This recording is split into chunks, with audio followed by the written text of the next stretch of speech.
we want to call on all here to that at the very least, he should be allowed to travel out of Abuja to go home and do the needful with regards to the burial of his younger brother. In the absence of their father who has been deceased for a while, he stands in the role of the father of that family. And so we urge you all to call on government to ensure this as a minimum. Thank you.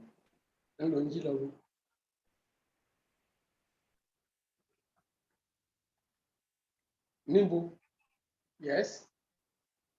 Hello. Yes. Nimbu Lengilo. Olaolukanni. Olaolukanni. Lengilo. Shagun, somebody is talking. Please mute that person. Omoyele Sowore.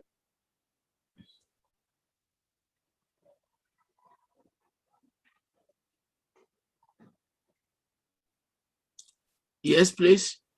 Unmute. Shagun, unmute him. Unmute him. Yes, go ahead. It's so painful to lose somebody we call brother. But Olajide Sowore is speaking to us right now with the life he lived. He's an angel telling us that we should not relent in our effort to stop this incessant killing in Nigeria. And I pray, Almighty God, to strengthen you and the entire family and friends so that He grants you fortitude to bear this painful loss. And I'm calling on all Nigerians to please stand up this time around. Let's put end to this killing once and for all. Our legislators are just there doing nothing. They are seeing all these things happening every day and night. People are being killed. Innocent people are being killed. And they're doing nothing. This is the right time now for them to do something. We need to remove this terrorist in chief from office so that people can move freely in Nigeria. Omoyele Sowore, please accept my condolence. Aluta continua, Victoria, etc.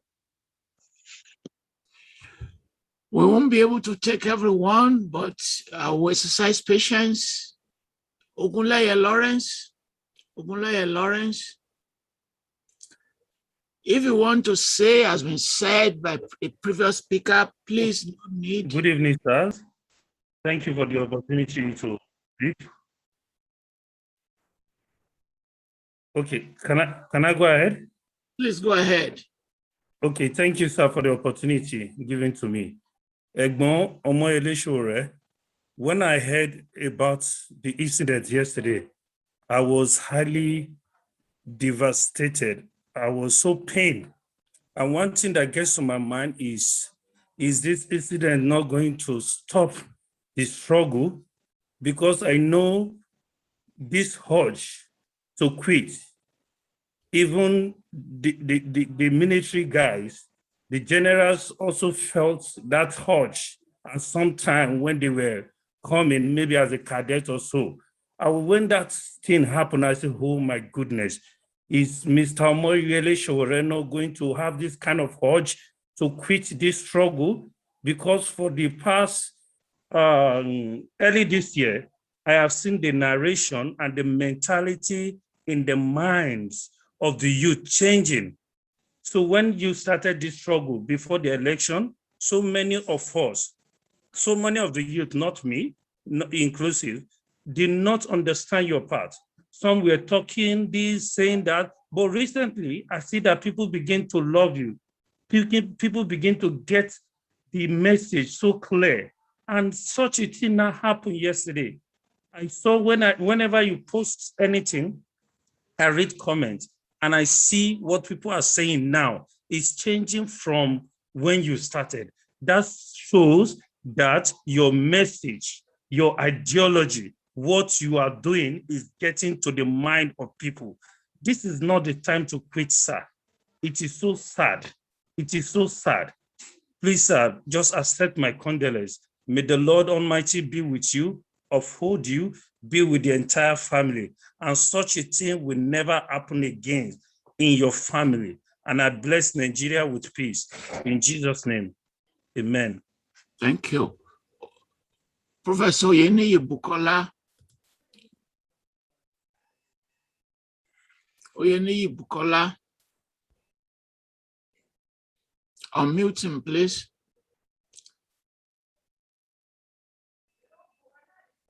Oyeniyi Bukola, you can talk. Unmute him.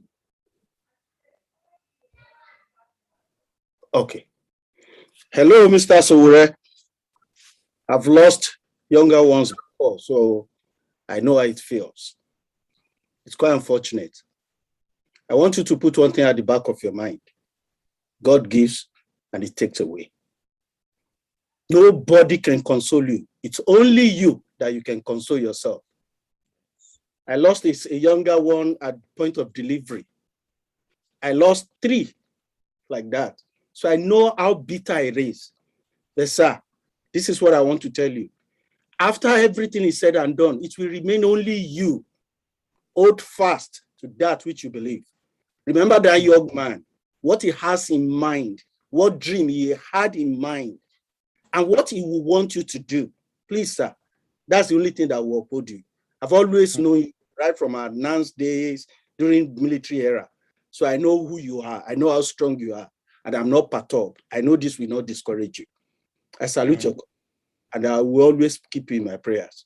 Yeah. Thank you. Professor Nwokeji Beckley. Please unmute them very quickly so that we can save time. Please go ahead, Professor Nwokeji. Yes, thank you, Professor Fulala. Brother Yele, I was shocked when I heard this, but at a certain level, it wasn't totally unexpected. That because they shot at you, they've jailed you, they've done everything. And that when something like this happens, we suspect the worst, okay? And my heart and the heart of my family goes out to your family, and I'm sure that this expresses the view of most Nigerians and the view of most of the world that is engaged in Nigerian affairs. And the fact that you're still here today with us on this forum, in spite of what happened, showed that you are made of steel, you are unbreakable. Yes. And that is something that gives us, more hope, encourages us and everybody and even shows to the enemy that you are unbreakable, okay? So this is very good to have you here today, in spite of all this. And this calls for reflection. And I have to tag back to what Dr. Malaifia said. How long is it going to continue? Now, the people who killed your brother have been killing people. We know that. But they are now what people have started regarding as a government militia, okay? And this government has an enormous database at its disposal of what people are at any given time, what people are doing. That if this is, if this is something deliberate, what the rest of us will be asking, and what we will insist on asking, is for it to be explained to us why this should happen. Why this should happen? Because if it is an assassination, then it is at a whole new level. Even if it is just random Fulani herdsmen murder, it is still troublesome. It highlights the problem that Nigerians face every day. So this is really, really a time of reflection and a time to raise this game, to know what we are facing. So this is just my contribution to this. So we have to begin to think more clearly that this thing is coming home. None of us is safe. Thank you. Thank you, Professor Wokeji. Olivia's iPhone. Olivia, please be very brief. Do not repeat what somebody has said before, please. Don't repeat, please. Go ahead. I greet my comrade, my senior comrade Omoyele Sowore. My name is Michael Bakari. I'm one of his sons, and I'm talking from Lagos.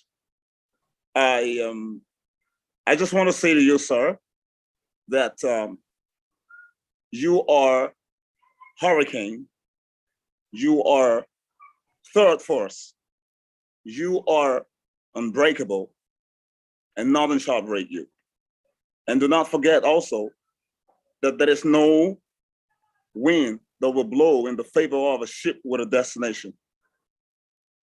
So all that you're doing right now is one of the prizes that the people before you, like Mandela, Nelson, the prices that they pay with their lifespan in incarceration is the same thing, the same path you've chosen. And I can guarantee you, sir, with all optimism, that you will only win, and together we shall win, and nothing shall break you. I love you. I always love you, sir. Thank you. Thank you. Akwasi Aidu, the great poet, the Ghanaian, the former program officer for Ford in Lagos, Trust Africa. Thanks for joining us. You're a very famous man. Akwasi. Thank you very much. My dearest brother, this is sad. I just want to share with you the concept of humanity, of who we are as humans among the Akan people of Ghana and Cote d'Ivoire as some way of handling these sad, sad loss. Everybody, brother. Throw the world. This meeting.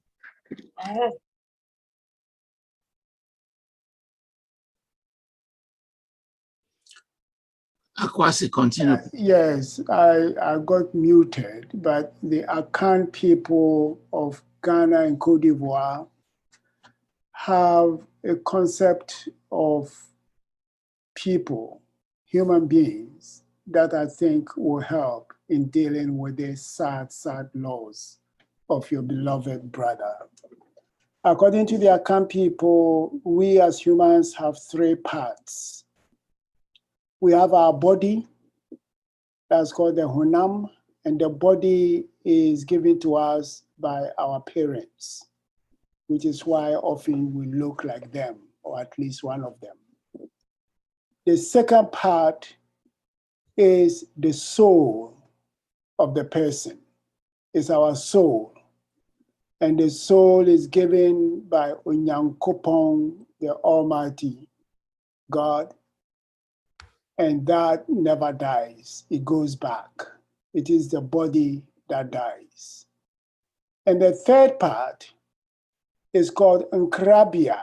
And Nkrabia is the legacy of the person, what the person does on earth. And that is a divine social contract we sign with the Almighty before we are born. And so the Nkrabia never dies, it's what's left behind.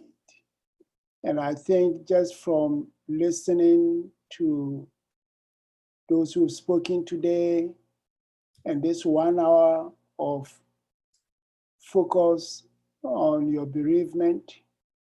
Clearly, your brother has left behind a huge, unforgettable legacy. So let's keep going with it. Let's keep his legacy alive forever. Thank you. I'm with you. Thank you. Well, can I please plead, because 11 other people want to talk? Can I crave your indulgence, appeal to you for forgiveness, because I won't be able to take all of you. So let me just limit the number that I want to take to only the women. So can we retire all the men who want to talk and just take only the women, please? Forgive me. We've spent 1 hour. I crave your indulgence, please. Only the women should stay behind. Doris Ikeri. Doris, please. Thank you very much, sir, for the opportunity.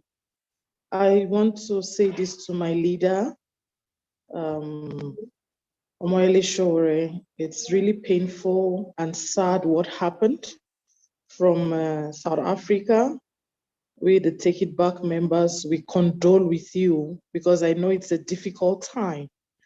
But I just want to assure you that you are not alone. We are standing solidly behind you, and we are looking forward that the perpetrators of this evil act will be brought to book, and the Buhari administration will be made to pay for his evil sins. Once again, be strong as you have always been, and keep the spirits. Thank you. Edit.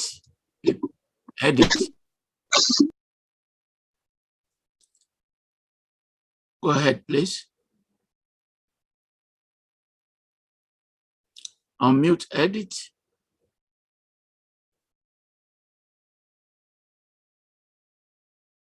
Edit, please. Go ahead. Unmute Edit. Edit, unmute yourself.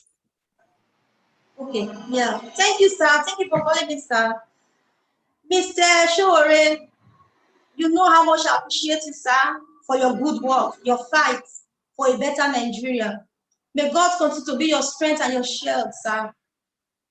You are doing a great job.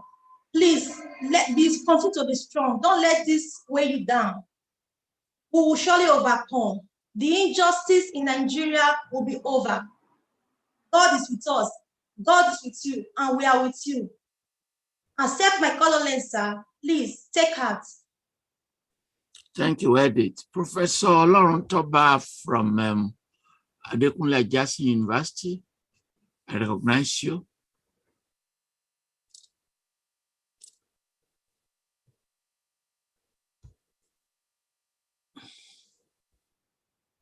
Please go ahead, ma. Thank you, thank you. Can you hear me? Yes, ma. Thank you very much for recognizing me. Comrade Sowore, my heartfelt condolences on what I would call the state murder, and I'll define it, of your brother. A state that refuses to protect her citizens must be held responsible and accountable for the kind of death that your brother died. And as many others as die that way, we must begin to make the state account for their deaths. We must insist that the state is murdering Nigerians. And we must insist that the state has to pay for the death of these people that are being daily killed. It's coming to our doorsteps, and we cannot feign ignorance anymore. We cannot pretend not to be concerned. We can't wait until it is our own family members anymore. It's unfortunate that some of the things that you had been agitating over, that you are now a double victim of it. My heart is with you. My heart is with your entire family. But I want to encourage you. I want to remind you that evil has never triumphed and will never triumph over good, and that you should therefore not be deterred.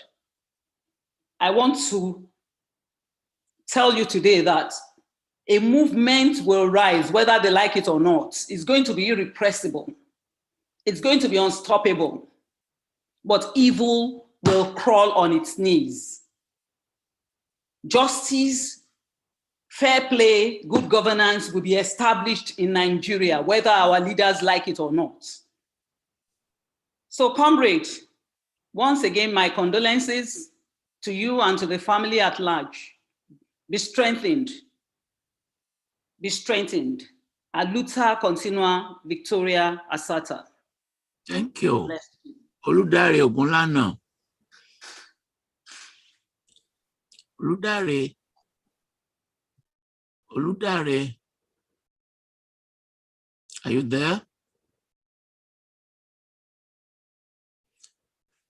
Adelekan. Adelekan, please. Thank you, Daddy. Oh, we are taking only women, please. Okay, go ahead. Sorry. Oh, sorry. Go ahead. Please go ahead. Go Daddy, ahead. I have something important to quickly share. Please go ahead. Thank you, sir. Baba Show, condolences, sir. Quickly, I want us all to know that Jide has left legacy behind. Today, we are talking about Jide, his foundation. What are we also preparing to leave behind? That is one. The number two is this. We don't know how far this is going. We don't know when this is going to end. If you have any opportunity to lay your hand on something you can use to protect yourself, not to fight anyone, especially people back home, please do whatever you can to protect yourself. We all deserve to live and not to die. Thank you. Thank you. Thank you very much. Finally, Yene Ngo. Yene Ngo, please. Thank you. This is going to be, please go ahead. Please unmute. Thank you. Thank you. I appreciate that you have given me opportunity to speak and say some words to my good and important comrade there, Brother Sowore. I offer you not only condolences here from the US, I want you and all of our family and comrades to know that we are here in the belly of the beast that drives so much of what is being fought. We are here continuing to fight with you. We fight knowing that we have responsibility across all of our communities, being here in the seat of imperialism, in the place that empowers all of the other spaces in which these kinds of atrocities are being acted out against our people for the benefit of the ruling class. So we want you to know that your trauma and that what you have gone through is being seen all over, including here, that your comrades are here across the globe, and that we are all fighting. We know that the only way that these atrocities ends is for all of us, the people, to actually rise up. And so we cannot allow these things to continue to happen. We cannot wait for any of these state actors to become accountable to us. We have to enact the justice. We have to enact the accountability. We have to enact the peace. We have to enact the transformation. We are the ones who have to do it, and we understand that. And you are not alone. We are all, many of us are putting ourselves out here in order to be with you, including the potential backlash that comes from having the will to fight. But we are fighting as well. And we will all come together across this globe in order to right these wrongs and to protect our fellow family from these wrongs in the future. Condolences to you. We'll continue to fight with you, alongside you. Our spirits are together, even though we are seas away. Thank you very much. I'm very grateful to all of you for this 1 hour ceremony in honor of our late brother. May God receive him and console the family. I now want to move to the interview session. The format has changed. We'll be lenient on him. The questions were supposed to be extremely tough, but we'll be lenient on him. Let me start with the first question. The death of your brother, kidnapping ceremonies, banditry, Boko Haram, all of them. How do we reconcile this with the big social parties? Obi Kubana's burial, Buhari's son's marriage ceremony. I'm sure you have been to Victoria Island and Ikoyi Muslim Center, like me, attending marriages, thousands of people, the efficiency to deliver the food and the drinks. How do we reconcile, on the one hand, these killings with elaborate social events in Nigeria? That will be my first question.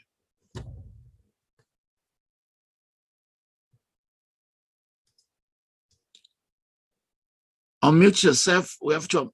You're muted. Thank you very much, Prof, for bringing me on your platform. Thanks to everyone who spoke glowingly about the pain of my family,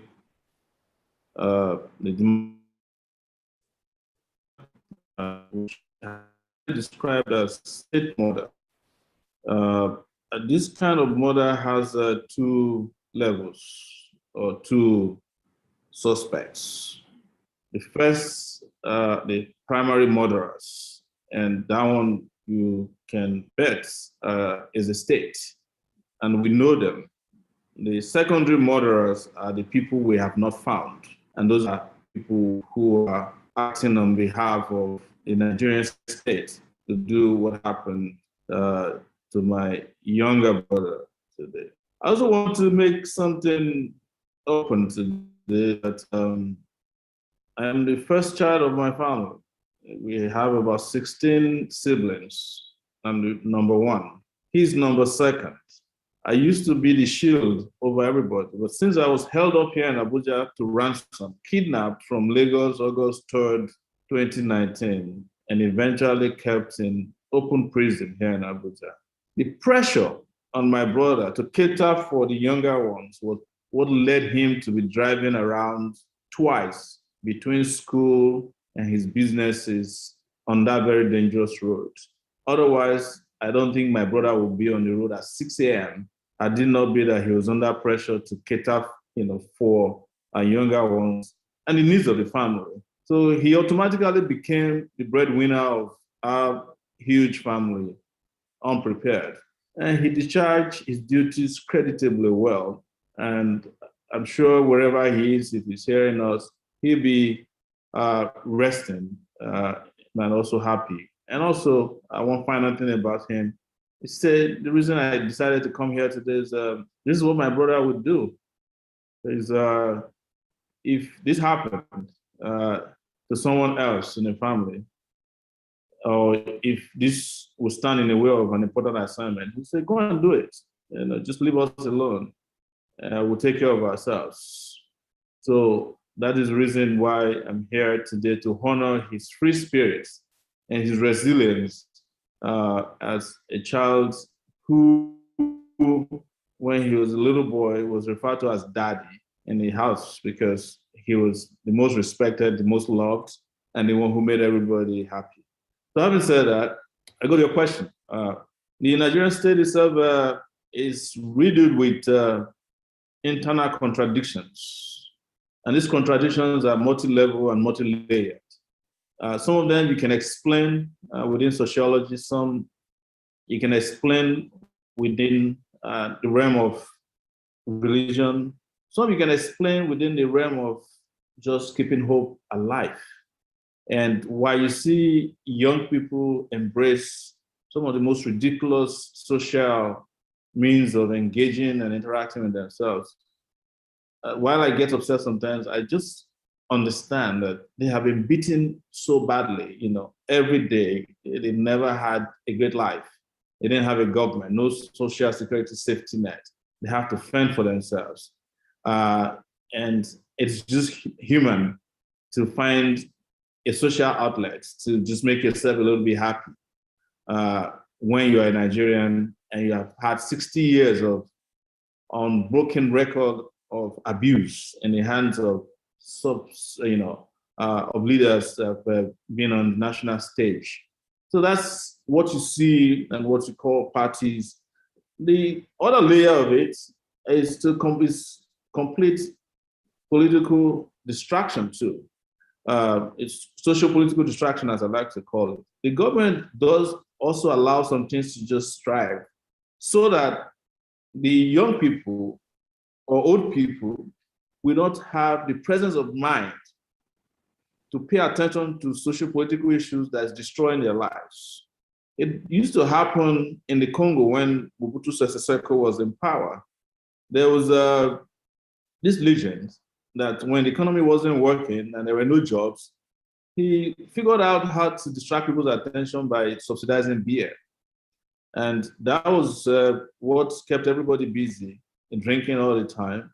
When you get drunk, the next thing you do, and you never think about who is the leader of the country. You look at it also, why are we some of the most religious countries in the world, but we have some of the most wicked people? It's also part of distraction. Religion, social activities, sports, betting, all these things are reasons why the Nigerian society is the way it is. But there's also another layer to it, that Nigerians as a people are unique in a special way. They have what has been described as a cannabis gene. It's a gene that is peculiar to Nigerians. It is the reason why we are the happiest people on earth, even though we live the most miserable life. Nothing can explain why we are like that, except there's a gene sitting down somewhere at the bottom of our anatomy that has made it possible for us to be happy or find a way to be happy, even though we live in misery. So the rest of it are things that I guess we will have to talk about at a special convocation of this kind of event, Professor. It's crazy. Thank you. I would like to call on Ms. Bijoke Faborode, who will lead the first segment of the interview.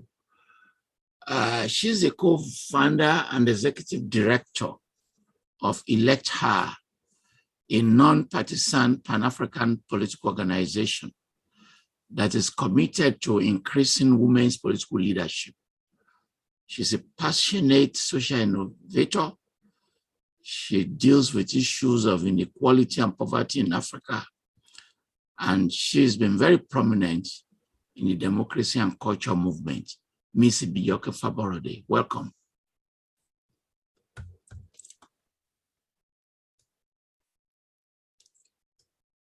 Bijoke Faborode. Hello, Professor. Sorry. Good morning. Unfortunately, she has some technical issues, so she cannot. She had to leave the call. Yes. Oh, okay. So let us know when she's back. Then I'll come Moses Ochonu. Professor Moses Ochonu is the Cornelius Vanderbilt Chair in History professor of African history. He completed his PhD at the University of Michigan, and he also did a graduate certificate in conflict management.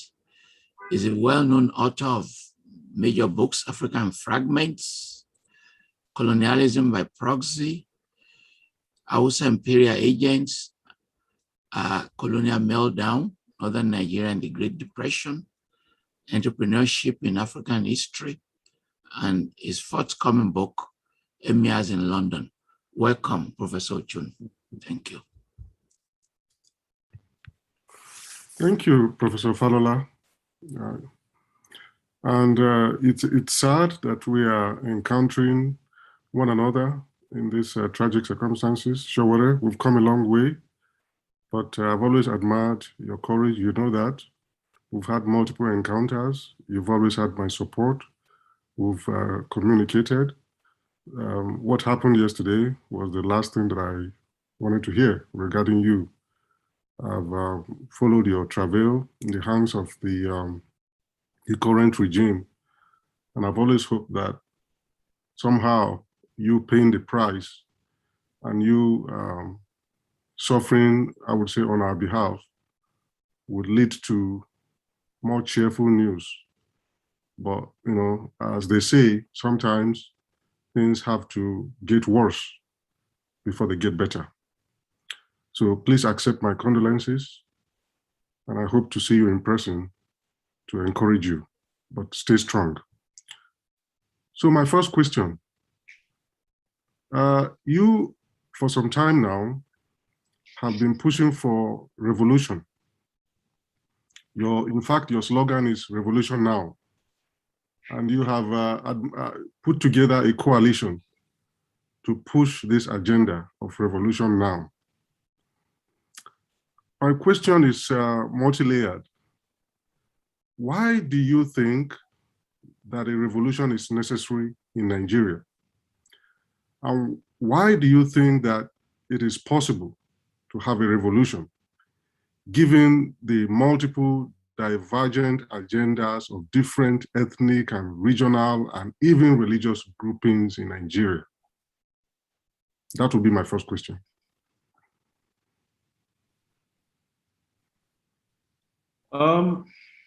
Thank you, Professor Shono, and it's also great to see you after a prolonged period after a prolonged hiatus, right?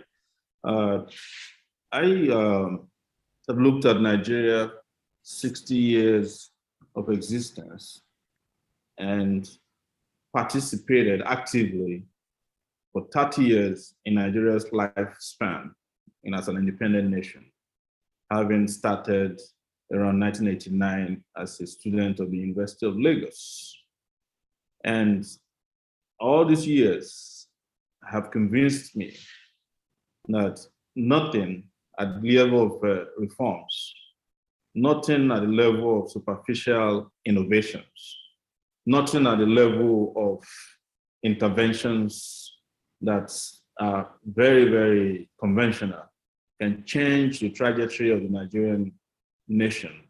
Sorry, I don't like to call it nation, I like to call it country, except we drop everything we've been doing, which is wrong, and we know it, and turn around and clean the organ stable that's known as Nigeria and create brand new systems created by brand new people, brand new ideas, and that there's no way it will be possible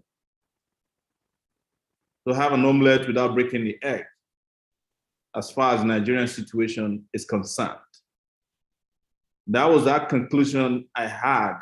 I came to that final conclusion. I had it full circle by 2010 when I ran for office as president, traveled 34 states out of the 36 states and the Federal Capital Territory, and spoke to people and understood that there's no Nigerian state. It is just a collection of rogue elements, rogue societies, groups, organizations. It's a collection of organized criminals, who are just running the country to their own advantages, using proxies, using armies, using agencies, and using, sometimes it is just hypnotizing people that's keeping Nigeria together. To your second question about why do I think it's possible, it is rooted in research, Professor, that if 6% of any population of a country can be convinced or convince itself that there is need for radical change, that change will start and happen. So it is never necessary to have every pastor or man of God or an emir or a traditional ruler or a military general to be interested in changing Nigeria, because these guys are never going to let Nigeria change. It just requires some 6% of frustrated citizens, of very enlightened, critical mass coming together and be willing to take the risk and consequences of their actions and inactions, push ideas out, conscientize, mobilize, educate people, and on a final note, let the revolution start from the head and eventually make it happen by putting boots on the ground. So having read, studied, and seen some of the practical experiences of this happen, especially in the last few years. In fact, it would interest you that the world has experienced more revolutions in the last 20 years than it ever did since the idea of revolutions started in the 17th century or 16th century. The world has experienced in the last 20 years more than we've ever had. So what did that teach you? That the world was actually changing right behind, in front of us, but we just weren't taking note of these revolutionary changes. Because sometimes people think that revolutions happen and they announce themselves.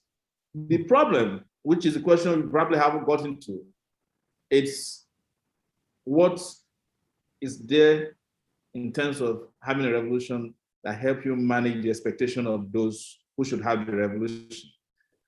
I wanted to give you the example of NSAS. NSAS is an example of the 6% I'm telling you.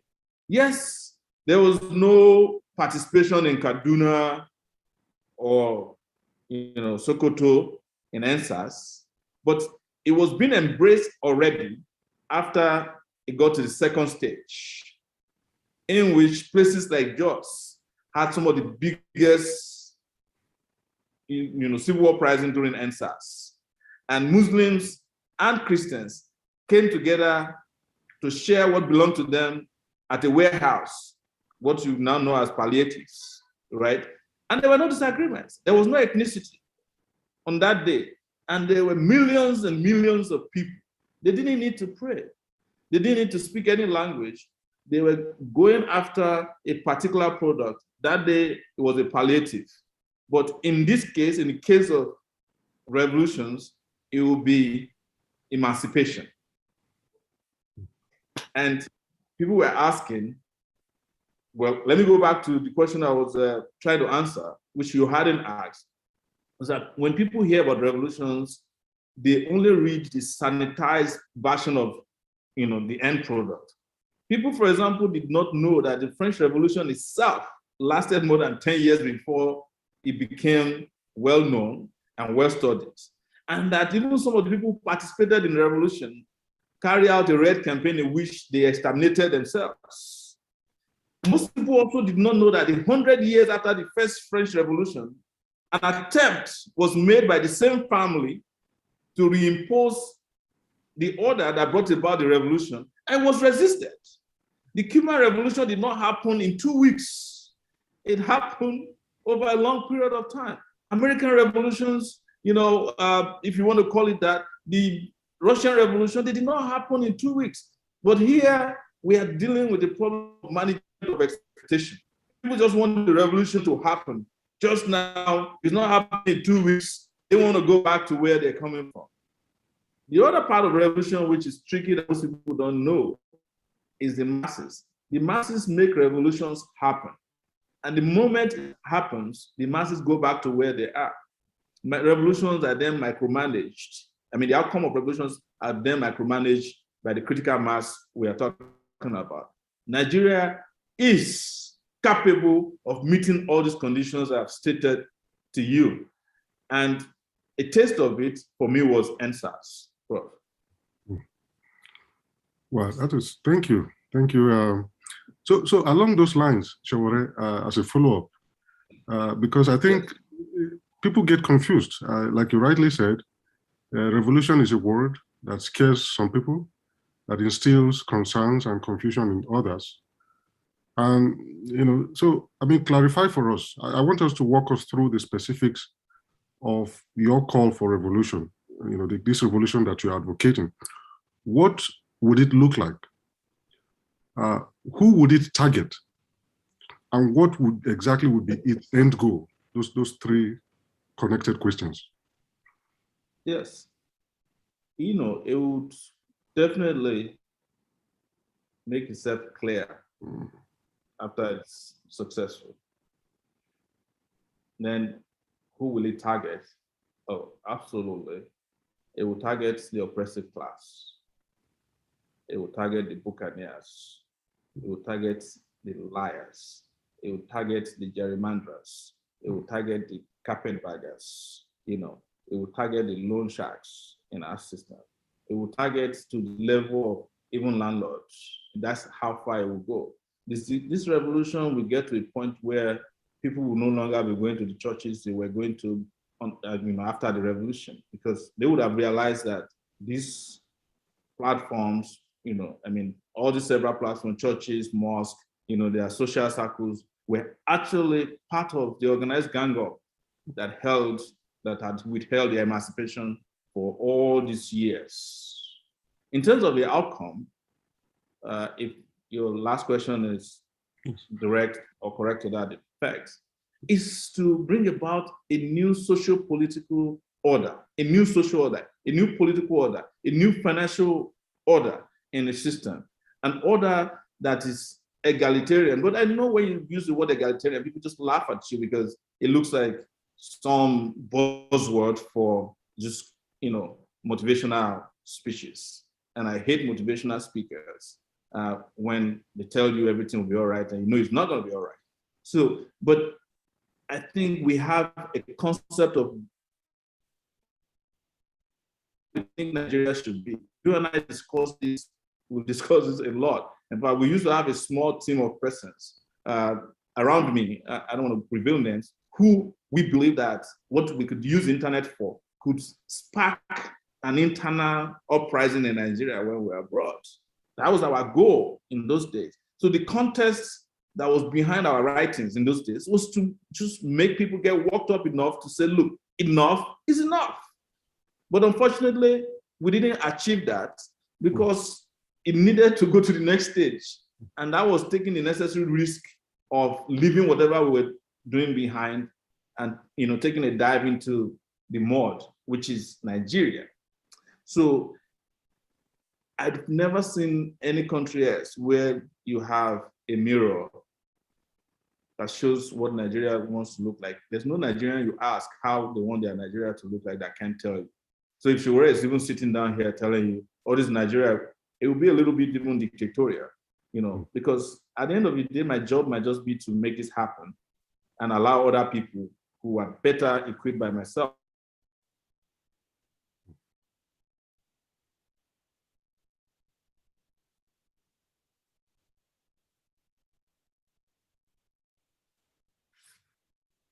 Okay. You seem to be frozen.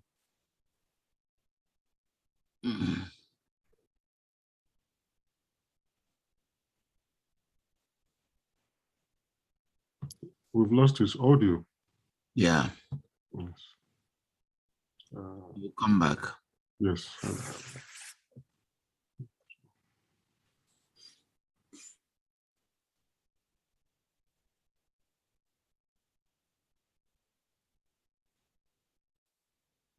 That's the internet for you. Yes, very weak. We're very weak signals, especially where he's speaking from. So we'll just wait until he reconnects.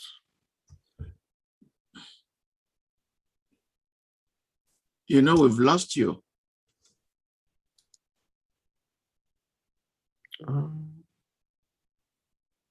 He's no longer with us, I don't think. It's not just the audio anymore. I think, let me see. We may have lost him completely.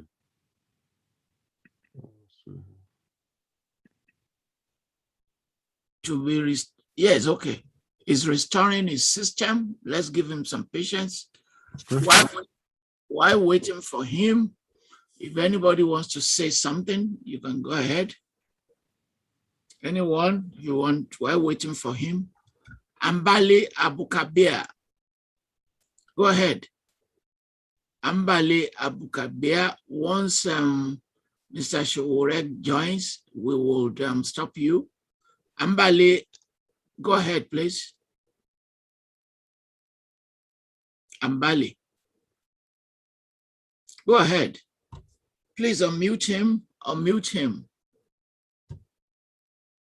Go ahead. We can't hear you. Please unmute yourself, please. Unmute yourself. Can you hear me now, sir? Yes, please. Go ahead. Thank you so much. I am so much appreciative of the opportunity, sir. As you can see, my place here is a little bit dark. I'm on a sick bed, yet I try hard to join this conversation because I know it's so much important. I'm a student of literature, and of course, I've been following Sowore fight for Nigerian that works for all. I'm so much happy that SARS, you bring him on board and you give us the chance to say one or two things. I think it's important to realize that it's high time we fought for the country that we want. Theoretically speaking, every day that I think about the country, I feel weak. The country works me, so to say. So much that I think if there's any platform that can actually facilitate stop to making a Nigerian that will work for everyone. But in our own way, with our little experience, we'll see that we'll push through writing, through interviews, through any means possible for us to see ourselves out of this mess. I'm in Nigeria and I'm here, and I've been really much, following all your conversation, even the writings of Professor Toyin Falola, himself. So I am sending these words to Sowore, condolences, and I will say that you shouldn't stop. Continue in body and spirit. We are with you, and together we will see the Nigerian that works for everyone. Thank you, sir.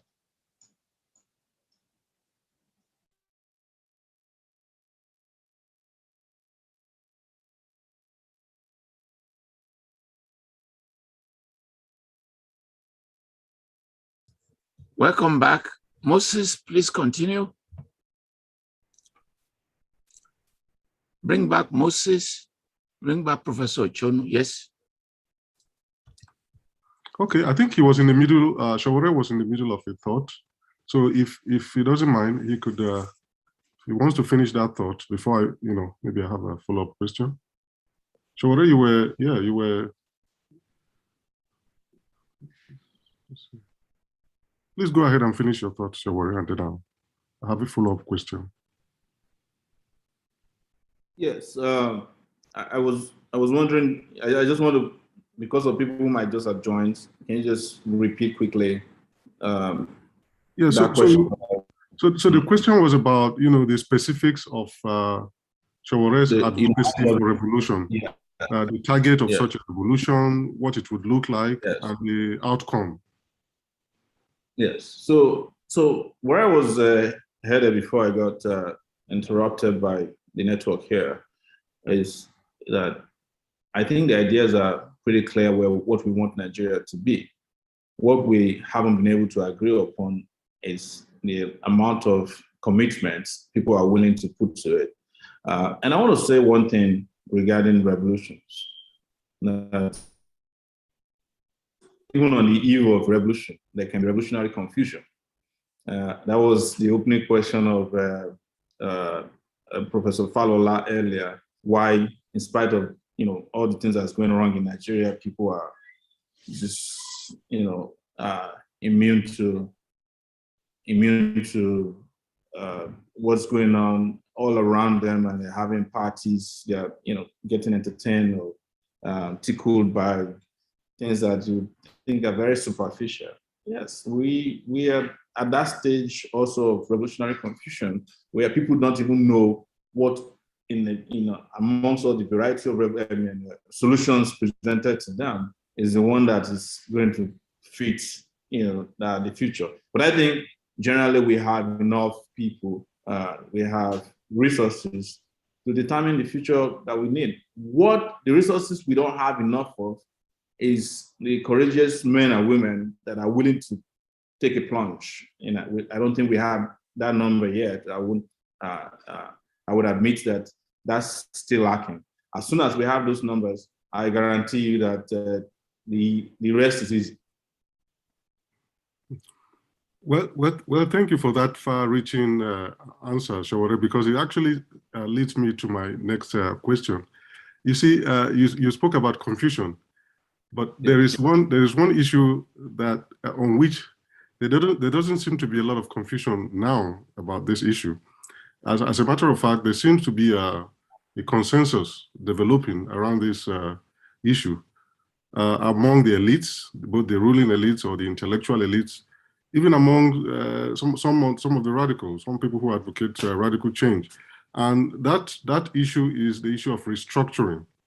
And some people may say, well, revolution seems like an extreme measure, and restructuring is more feasible, it's more achievable, and it's more realistic because it will help us not solve the entire problems that plague the country, but it will help us to douse the tensions, to reduce the acrimony between the regions, the mutual suspicions, insofar as restructuring means devolution, true federalism, resource control. Some people understand it in different ways, regional autonomy, and so on and so forth, decentralization. But you are my friend, and I follow your thoughts and I follow your interventions a lot.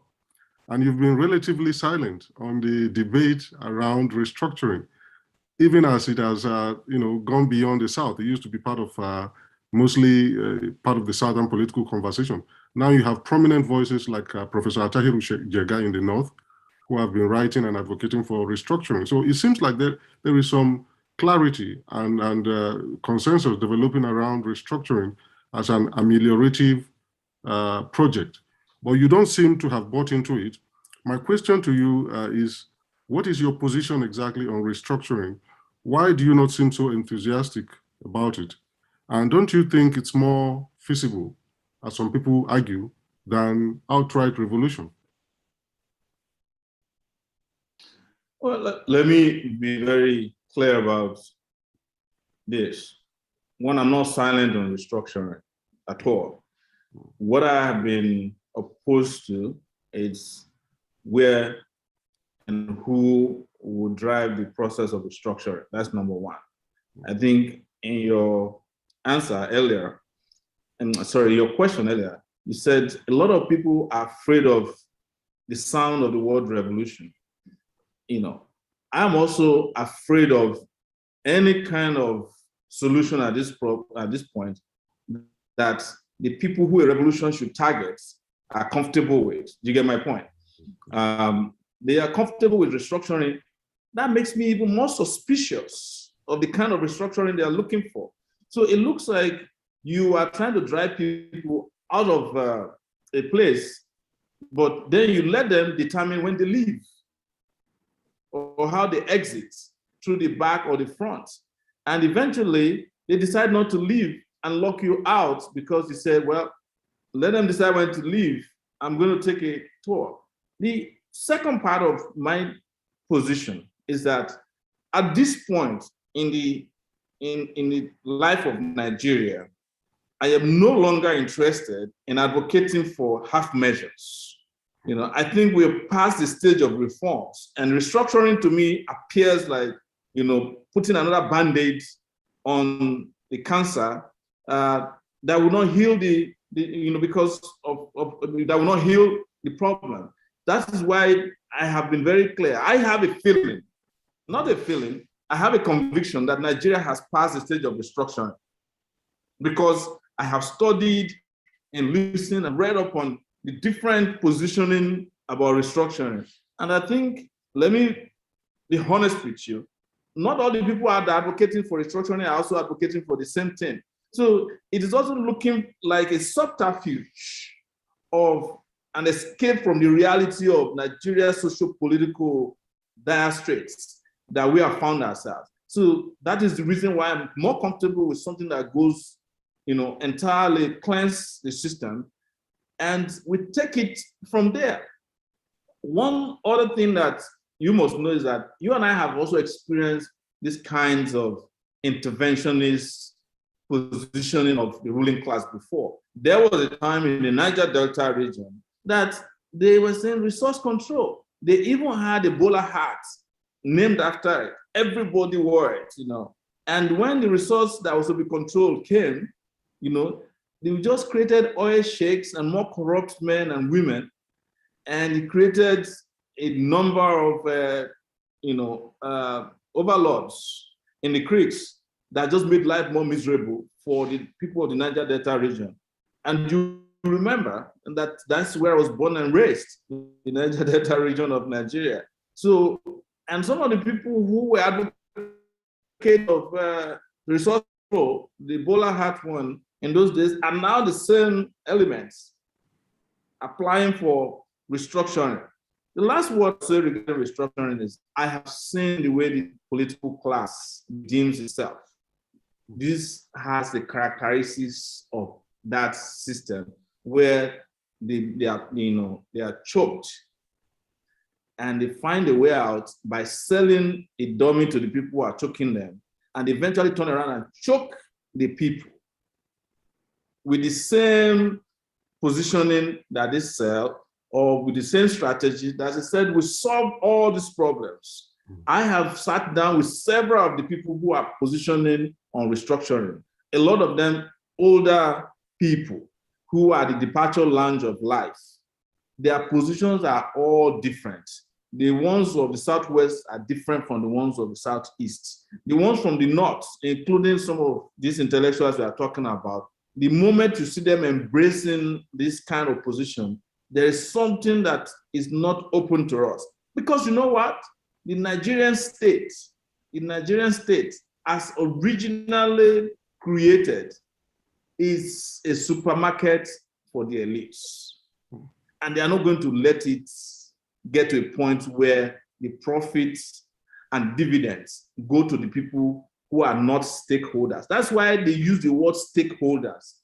What do stakeholders mean? They are people who, when it is time for meeting on restructuring, will lock me, you, Professor Falola, out of the meeting. They will lock us out. They will get themselves appointed, elected, and they will go in there and bring out the same documents, change the dates, and we will be the ones advocating and fighting for change again. Instead of doing that every cycle, I just think it's time to just put an end to all of this at once, rebuild.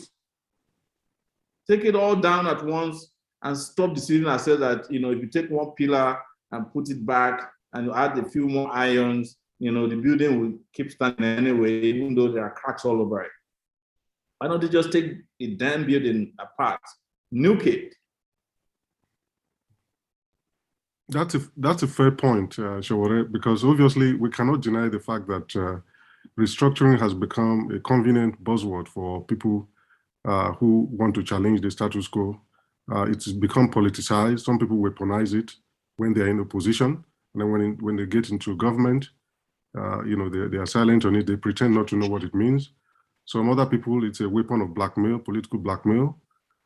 For some other people, like you rightly said, it's just an instrument of bargaining for benefits and political power. And there's a lot of confusion, a great deal of confusion. So yeah, absolutely, fair point. So I guess that leads us to the what is the way out? Because you are an advocate for revolution, but at the same time, you are an advocate for political participation. You were a presidential candidate 2 years ago under the platform of AAC, the African Action Congress. And in the future, you may have another presidential run in your future. This is not the occasion to reveal it, but that's okay. So my question then is, you know, do you have a PDP, APC political elite that is a behemoth that stands in the way of revolutionary change, that stands in the way of radical change, the way that you and I imagine it? How would political participation get us there? That's the first part of the question. The second part is that there are people who look at you and say, Sowore, it's all fine and good that you are now participating in the process after staying out of it for so long, that you are now in the thick of it. You now are running for president. But your party, the AAC, is a fringe party.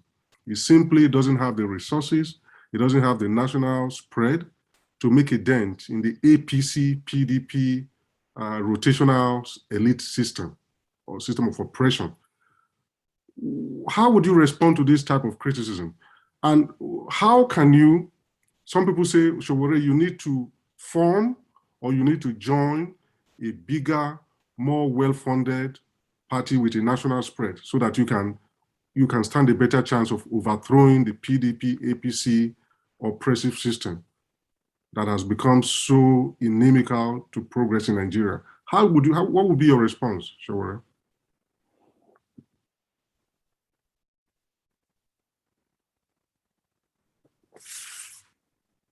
Yeah, sorry, your internet, I think your system was going in and out.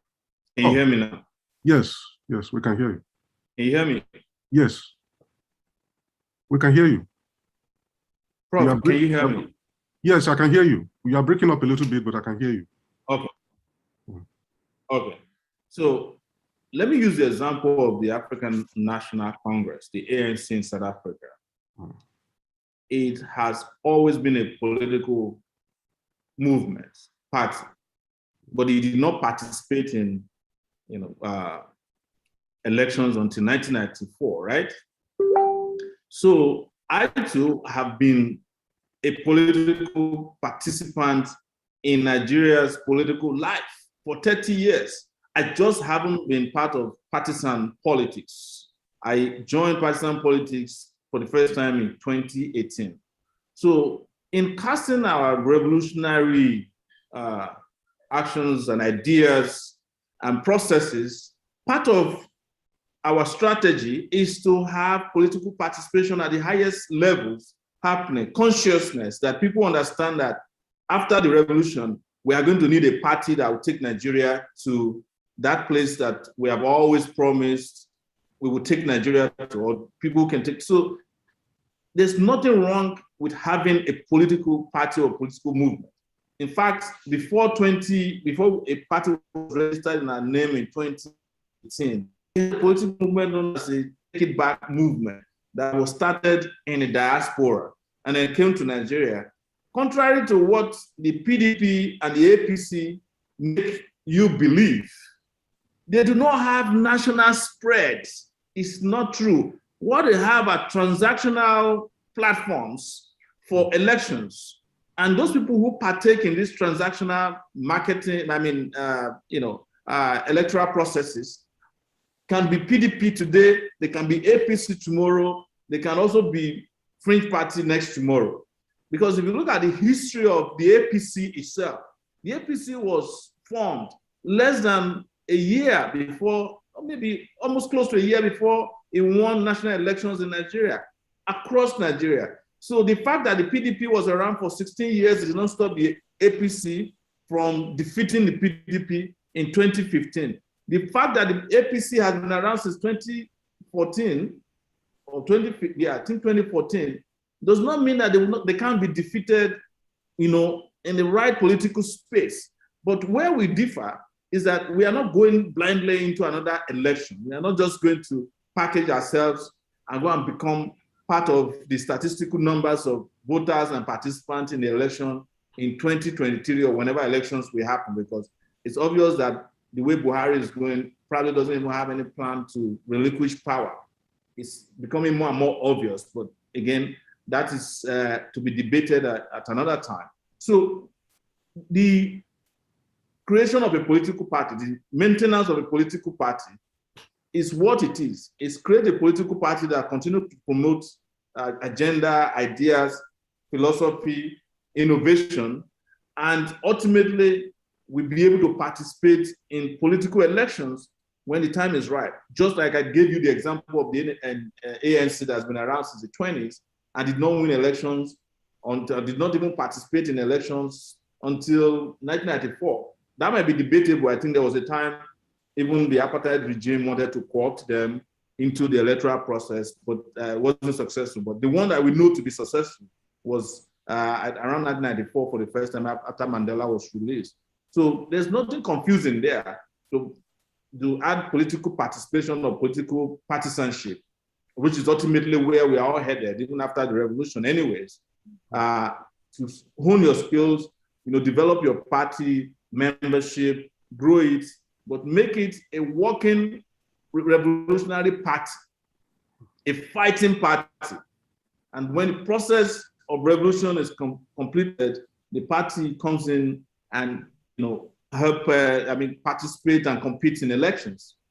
But let's also say that at the rate at which we are going and the rate at which Nigerian people are tired of both the PDP and the APC, a new party that is trusted coming into office at this time with the right people will also be revolutionary change. And I wanted to just bring us back a little bit, sir, that all the people that are asking for restructuring, a referendum, secession, they are all advocating for a revolution. It's just that they don't understand. I don't understand why they don't get it, because anything that breaks the back of the current operational mode in Nigeria is going to be a revolution. There is no referendum in the Nigerian constitution, the fake constitution that they are using now.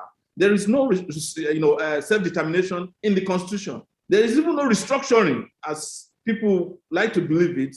I mean, the full package, not the low budget one, in the constitution. If any of these processes come to pass in Nigeria of today, you have brought about some kind of a revolution, But when people hear the word revolution, they are just thinking that, oh, a revolution is a process that includes bloodshed. I think that's what people are scared of when they hear the word revolution. But I just need to also clarify that. And I tell that to the self-determination groups, and they look at me and say, oh, wow, maybe you are right. Because you want to break Nigeria, that's a revolution. Definitely, that's a revolution. Well, I'll ask a final question and then I'll yield the spot to the other interviewers. Again, Sowore, thanks for these far-reaching and illuminating answers.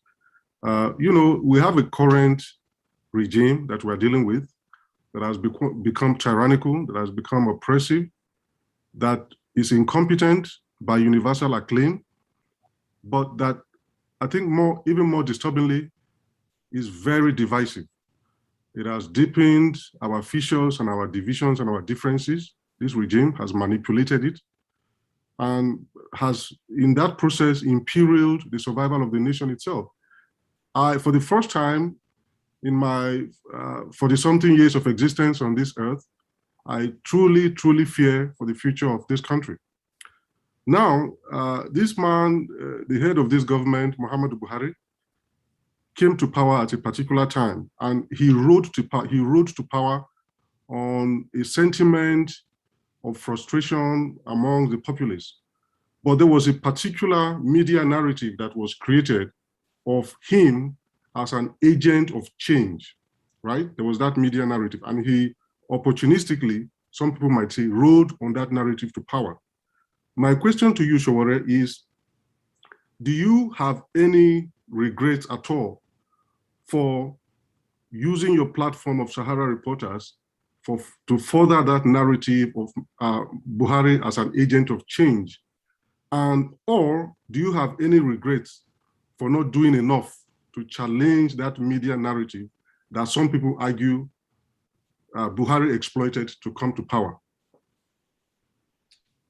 No, see, you know a little bit about Sahara Reporters. It was set up as a citizen reporting platform. Operating word, citizen reporting. What it means is that that sentiment you're expressing, the prevailing sentiment at that time, was also in existence. If you remember, and you and I were involved in this, the previous political cycle, when there was a guy called Umaru Yar'Adua, and he was brain dead in Saudi Arabia, and they were manipulating the whole country, the entire country. It was this same platform that citizens ran to. You know, when I say citizen, it's like the Sahara Reporters style is a content creation that then attracts distribution, promotion, you know, through commentaries, through distributions, you know, through editorializing by individuals. And that was what brought this particular person that was defeated in 2015 to power. Don't forget that. We had no control because you and I and the rest of us were having conversations on a daily basis. We couldn't control what the public wanted. That Jonathan must be allowed to become president of Nigeria, whether he's competent or not. Nobody asked what Jonathan. In fact, I remember when Jonathan was coming, there was the issue of whether his PhD thesis existed or not. We couldn't find it. But nobody cared because it was a citizen reporting platform. This is powered by microblogging websites, you know, like Twitter, Facebook, and Instagram. By 2015, it wasn't the narrative that was the issue. Let's be very clear about that. Is that Nigerians came to a sorry pass that the Jonathan regime was such a disappointment by way of its corruption activities that was transparent to the world. In fact, if there was anything transparent during the Jonathan regime period, it was his corruption activities. They didn't hide it, you know. You could see, if you pass the windows of their house, you see dollars falling out of the windows. So, and Sahara Reporters was reporting consistently, not on the narrative, the media narrative you are talking about, but on the scandals that were prevalent in that government every day. If there was any media narrative, probably from, you know, columnists and contributors, but it was never focused. By 2015, I mean, by 2012, brother, Jonathan had lost Nigeria's election, and it was that uprising in 2012, known as Occupy Nigeria, which was bigger than any other Occupy that happened all over the US, where Occupy was imported from. So by 2012, Nigerians had decided that Jonathan's regime was over. And the narrative was his corruption, and you know, and everywhere you look, you just found scandals and scandals and scandals. So what am I telling you? He was Jonathan and his regime. You could mention them, you know, that have to be blamed for creating the socioeconomic conditions that allowed any narrative at all to thrive. Any narrative at all. Where they used for their narrative wasn't Sahara Reporters. I can tell you that for free. The media in Nigeria was in bed with them. They were paying them. They were paying even foreign media platforms. I remember CNN interviewed Buhari through, what's that lady? The popular war reporter who's now the talking head at CNN. It's an Amanpo. You know, when you find a Buhari who could not pronounce his name correctly on Christian Amanpo, suddenly, you know that that's not small media narrative. But I or Sahara reporters never interviewed Buhari, never. In fact, the only thing that we did that made people to really feel that, wow, you guys are different, was that we announced the outcome of that election before INEC. And it was the first time that it happened in Nigeria's media history, that the outcome of an election accurately was reported by a media platform before the official announcement. And that was what prevented Jonathan and his people probably from rigging the election. And by the time INEC had not gotten to 12 states, Jonathan himself had considered the election to Buhari. How do you blame anybody for that? There's no reason to blame Sahara reporters for it. But you know, it is the narrative that Sahara reporters brought Buhari to power that I think is the media narrative that is well-funded now. And the reason is because I am their target.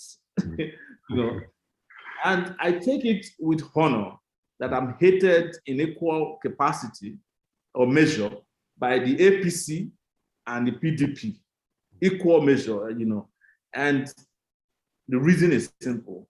I have been able to prove, or the platform Sahara Reporter today has been able to prove, that it is an equal opportunity offender against the political class.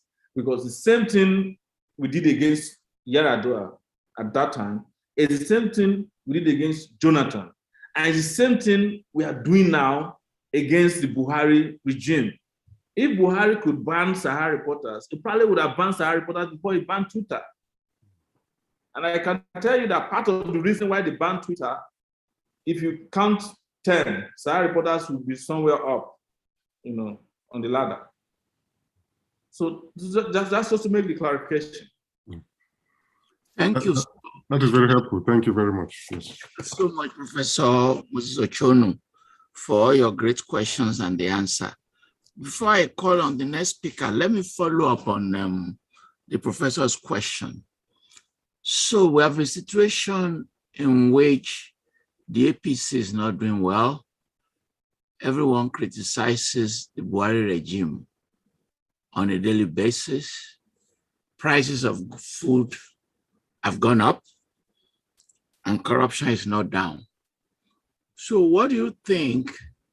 Why is the APC still in control? Why does it have a grip on power with all these contradictions? Why is the PDP so weak that it cannot even be a good opposition party? There is no, are you done with the question, Prof? Yes, yes. I'm done. Yeah.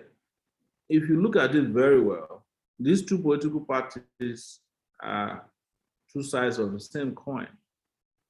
And that's why when Moses asked me the question about who will be the targets of a revolution, you know, I mentioned a particular group of persons or characters known as carpetbaggers. Carpetbaggers are people in a Nigerian context who will go to sleep as APC and they wake up as PDP. So, except we are going to accept the fallacy that APC is different ideologically or physically or in any form or shape or format from the PDP. There's no reason why, you know, PDP can oppose APC. It's not possible. It's just like asking for the lower jaw to be opposing the upper jaw.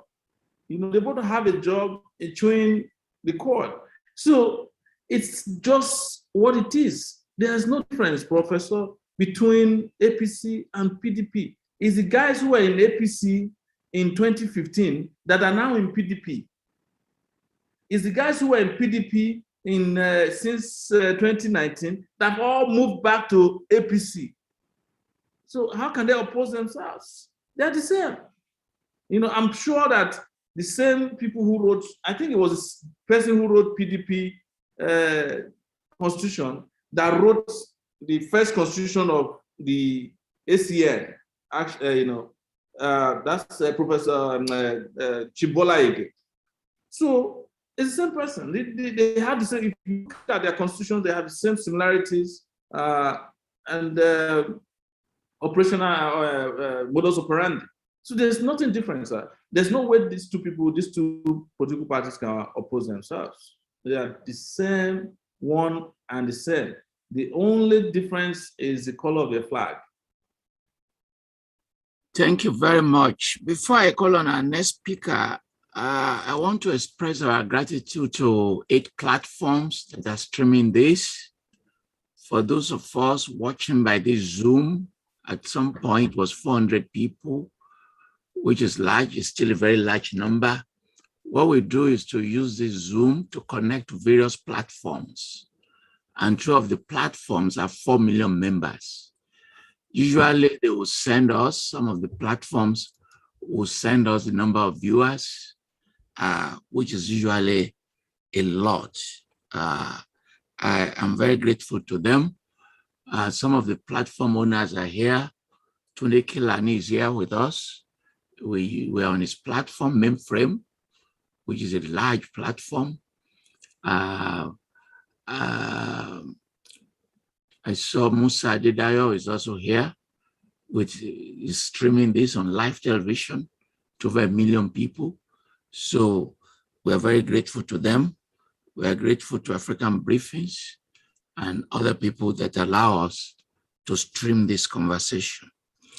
It's my pleasure to invite Ms. Alaka, the Executive Director and Chief Executive Officer of the Wole Soyinka Center for Investigative Journalism, the organization that does investigative reporting in the country. She's worked in various communication projects for social entrepreneurship, political development, advocacy for inclusive governance, facilitating collaborations among journalists. She's interested in girls and women mainstream issues, and she's developed a variety of strategies and curricula to promote many of these ideas. Welcome, Ms. Motunrayo Alaka. Thank you. Thank you very much, Professor Twin Falola. And good evening, everyone, or good afternoon, good morning, wherever you are in the world. Good evening to you, Sowore, Mr. Omoyele Sowore. It's good to see you here.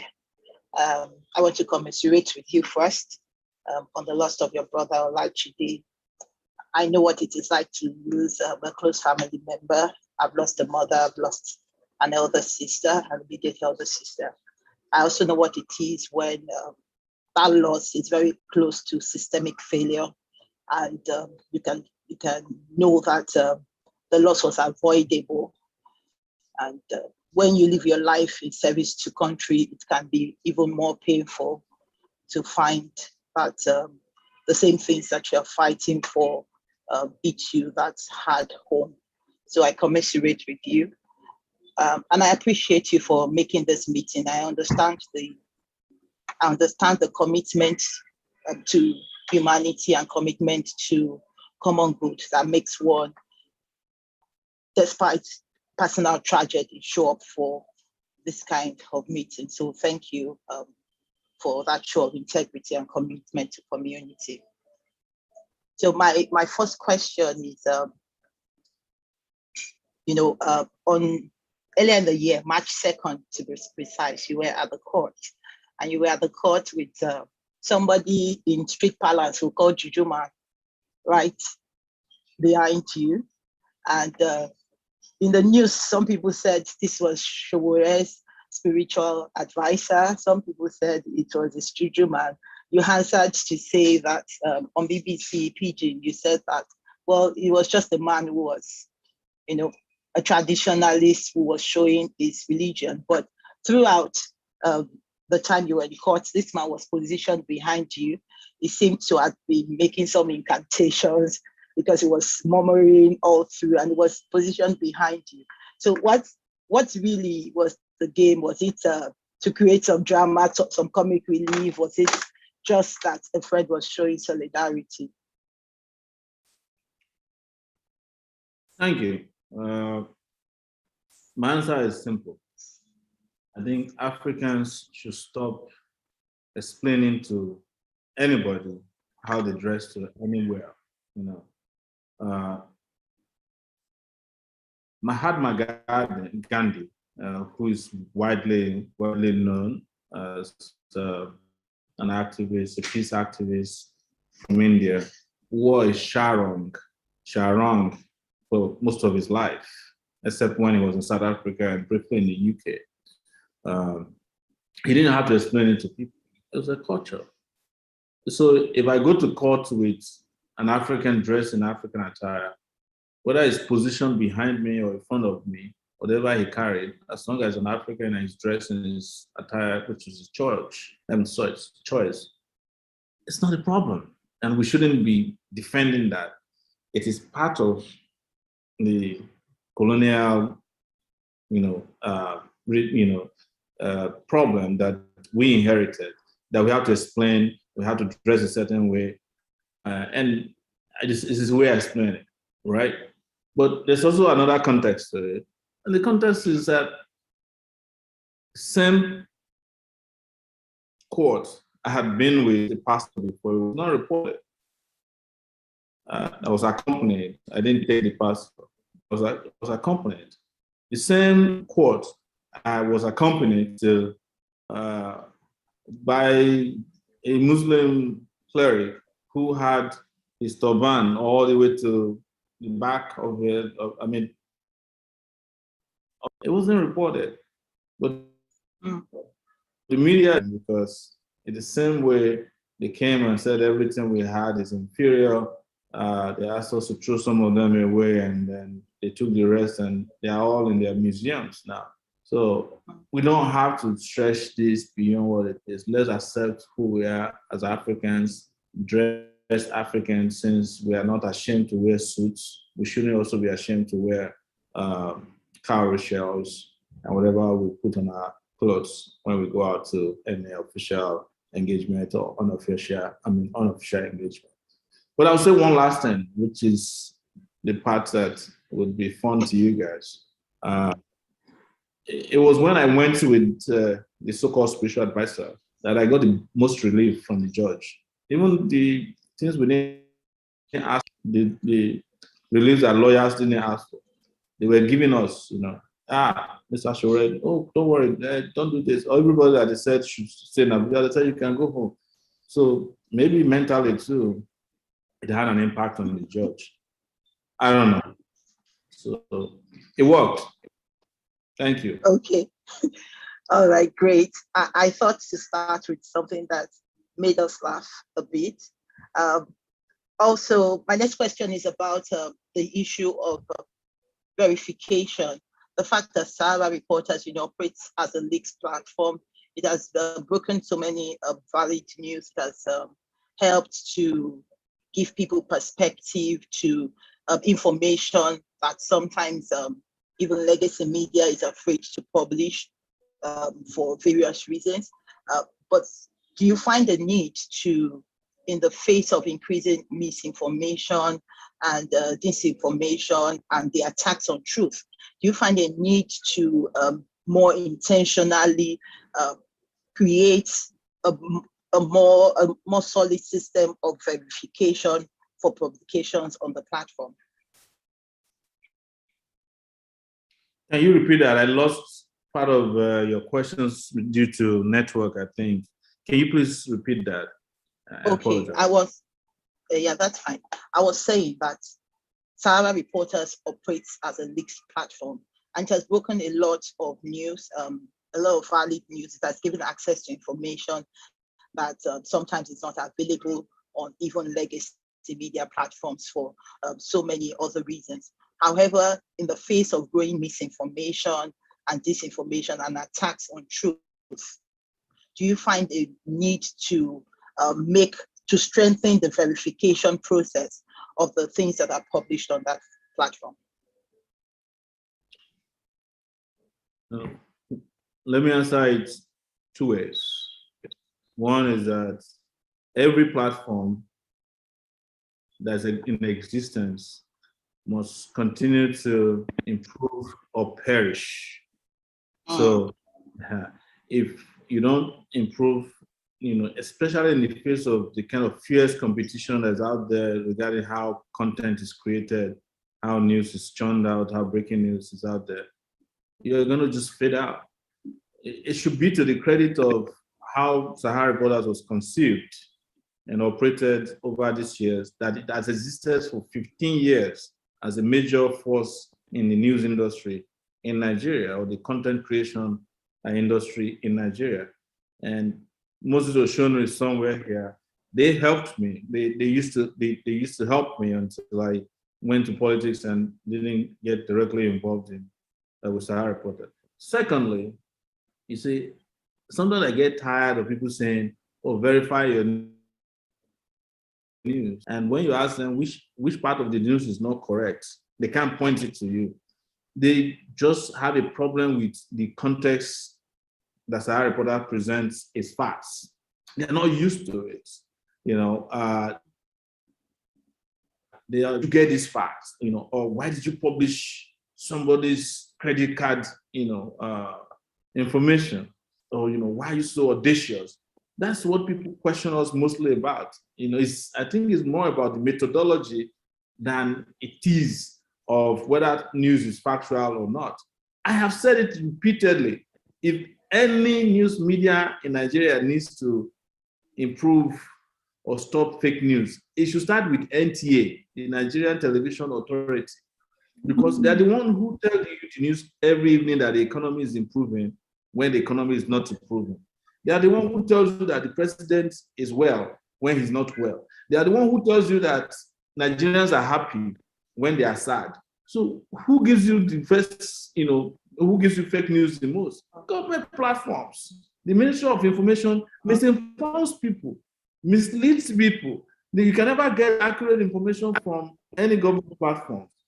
But they turn around and, just scandalize these platforms, including, I'm sure, your own, because they're not comfortable with the stories you're writing. There are several ways through which we challenge stories. I have been sued in the US 5 different times, accused initially of fake news.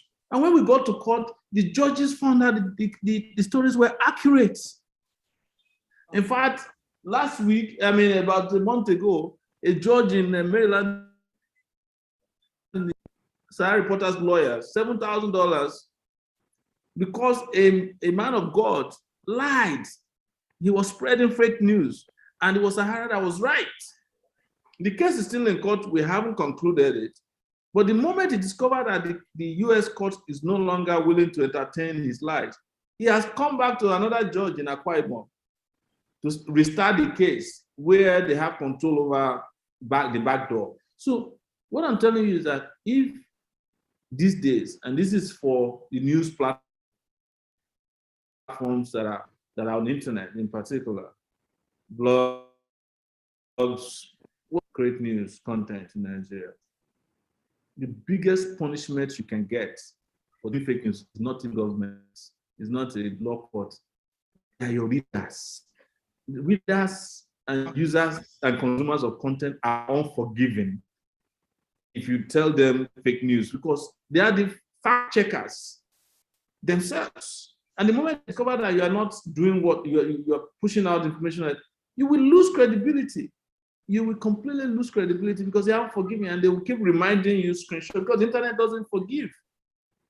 They are the ones regulating you, your consumers, the consumers of your content. So fake news has become government's own buzzword for suppressing the truth.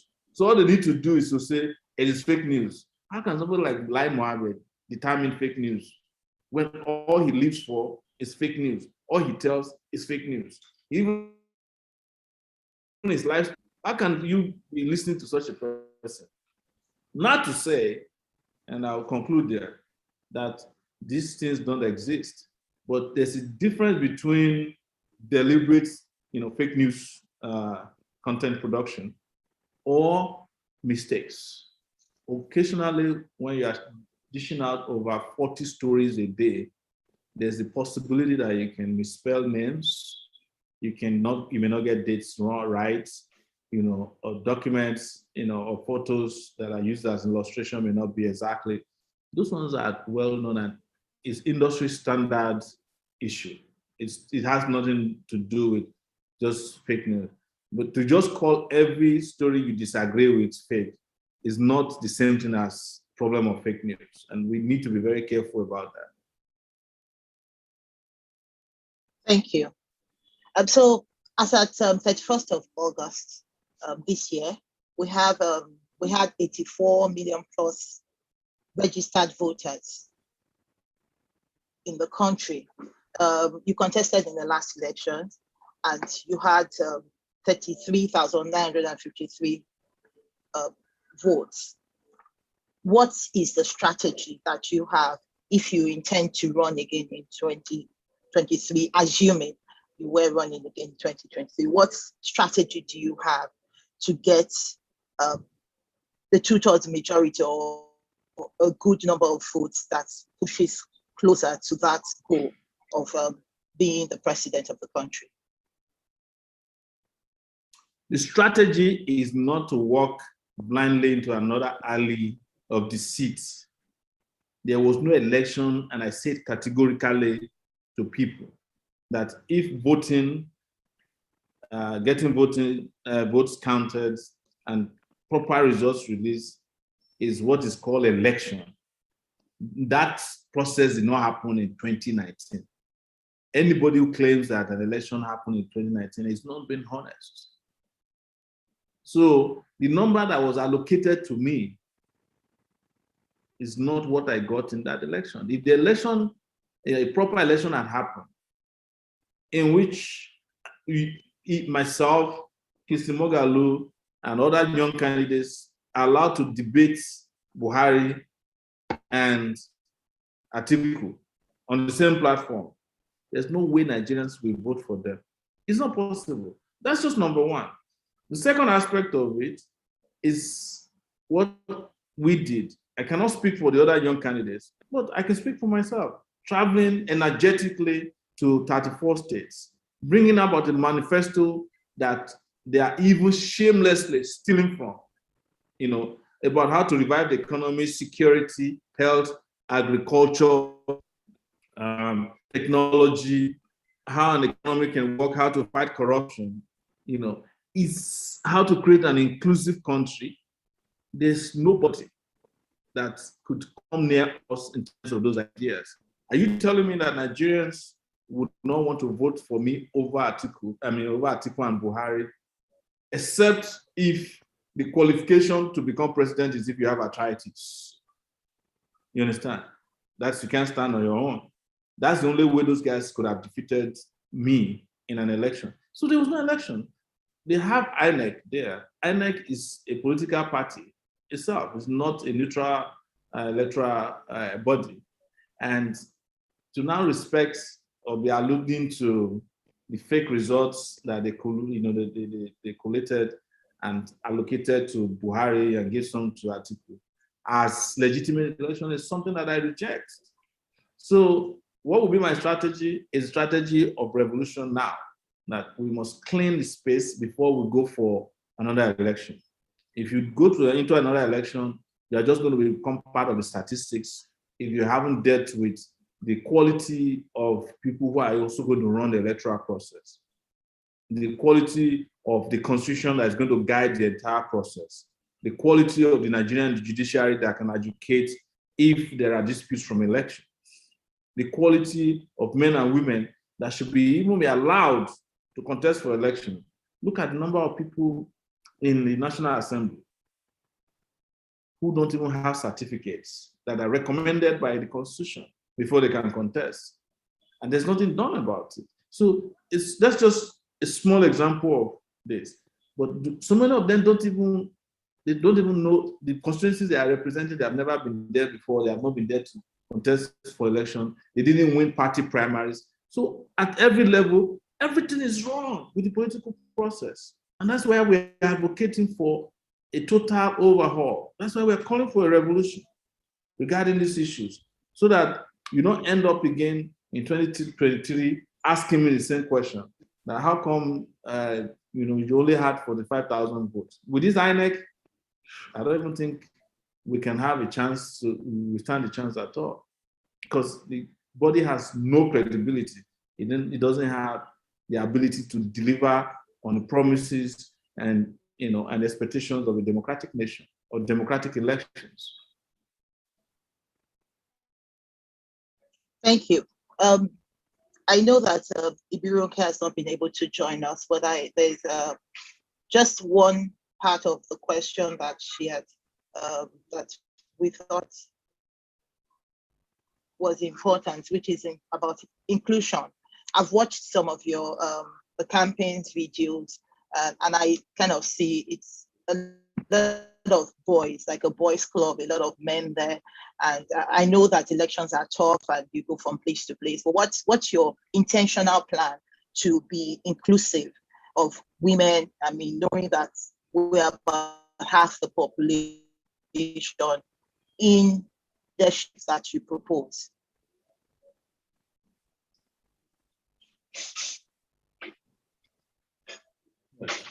Let me ask, that I'm ashamed of myself that throughout the period of the election in 2018, we tried everything we can to, find a lot of female political participants, and we failed miserably in ensuring that we measure up to even our own promise to have a 50-50 cabinet of men and women had we won the election. But to be honest with you, Nigeria is still 100% a man's world. And I think women are not helping. And this is to our women folks who are here and those who are watching me. They're not helping by not asserting themselves. How can you be 50% of Nigeria's population and you are doing press conference all the time? Allocate some slot to us now. Ejo now, please give us some slot. Give us some slot. You have the population. Maybe it's time for women to just have a secret meeting and say, look, we are going to vote for a woman in the next election as president. And the person will win. If all the women just agree in Nigeria to vote for a woman, men are gone. That is, and then you can create an all-women, cabinet, and all of us will be begging you to be your PAs and be carrying your bag instead of you just like, oh, sorry, just give us some allocation. I think there needs to be, for me, just beyond words, some very conscious effort by women using their power, using their numbers in this country to just demolish the wall of discrimination and oppression of women. This country is an oppressive state in general, but it's particularly wickedly oppressive of women. That's the truth. It is written in the Constitution that we hate women. You understand? Because we have to write it in the Constitution that women are entitled to certain things, but we don't have a place in the Constitution where we say men are entitled to this number of slots. We have a women affairs ministry in Nigeria. I'm still looking for the man affairs ministry because we don't have respect for women. Otherwise, to create, to tell you how much we don't respect women, we created a ministry for them because we consider women as not on par with us. You have to have that revolution too. But before you go and start begging, begging for inclusion, don't forget the powerful roles women played in this country too. The 1929 Aba riots, that it was staged by women and it had far-reaching impact. And there are several historical interventions by women. As you see, as I'm here talking to you, and this is our revolution movement, I'm just hoping that women can just turn our way. We have a lot of female participants in revolution now, but we are nowhere near where we should be. And we believe that the moment women get involved in any liberation movement, it is over for the oppressor, for the oppressors. And I hope they're hearing me loud and clear, So, but had we won, we would have gone and done something almost ahead of, that is creating a parliament, an executive body that has 50% of women, 50% of men on board. And we can take it from there because that's by appointment. But women need to just step out. Don't let men keep covering you up, either in clothes or in a garb or religion, or we're superior to you, or physically, emotionally you. If men beat you up, go and exercise too and beat them up.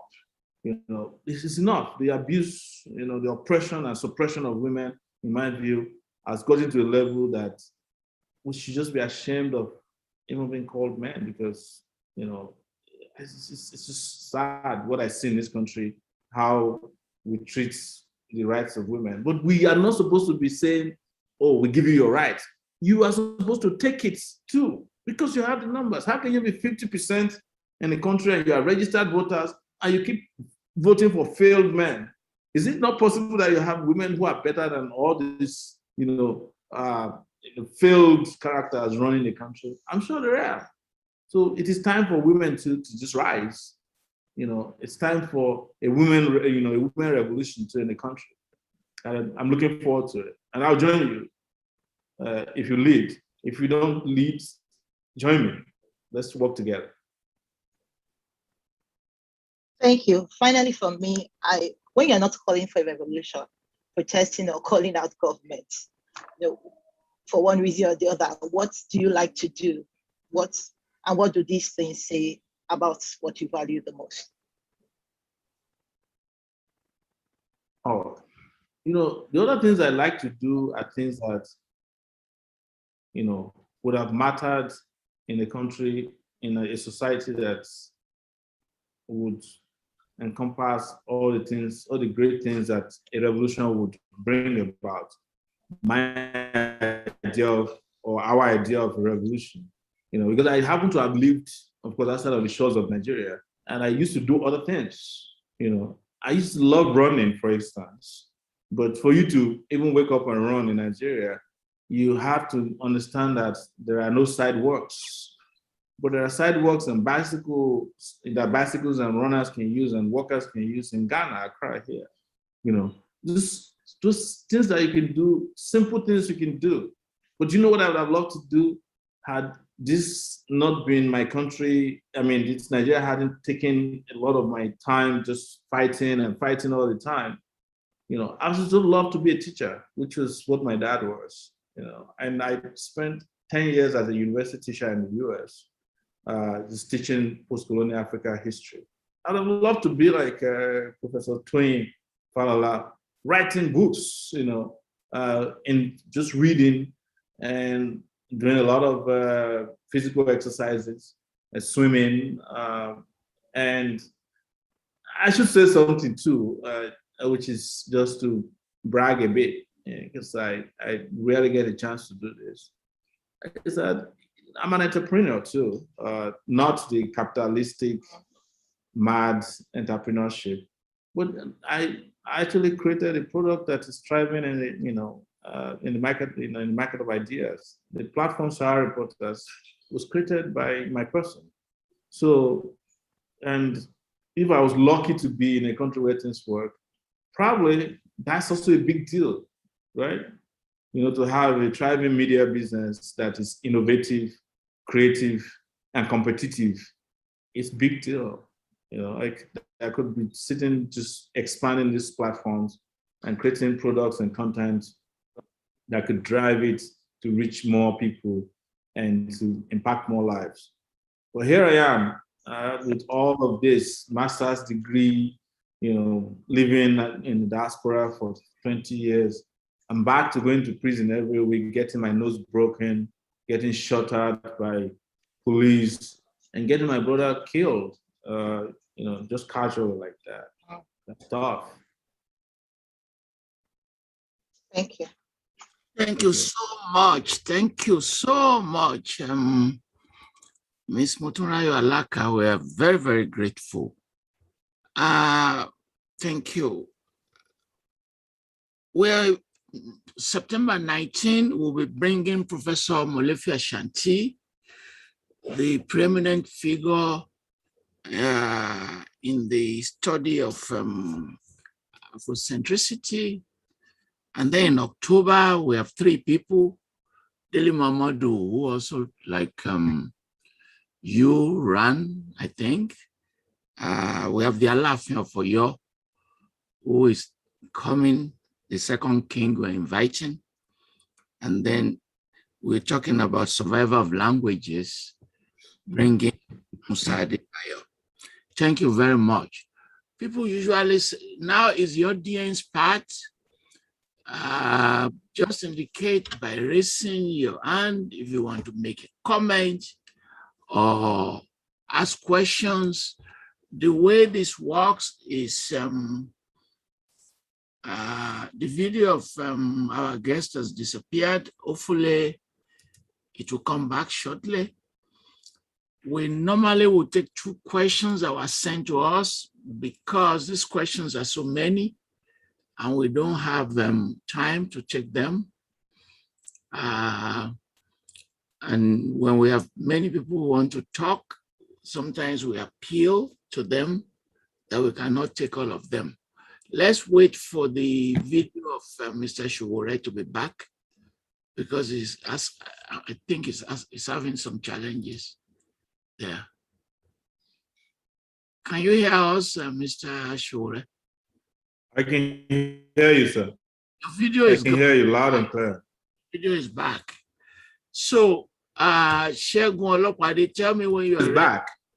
Yes.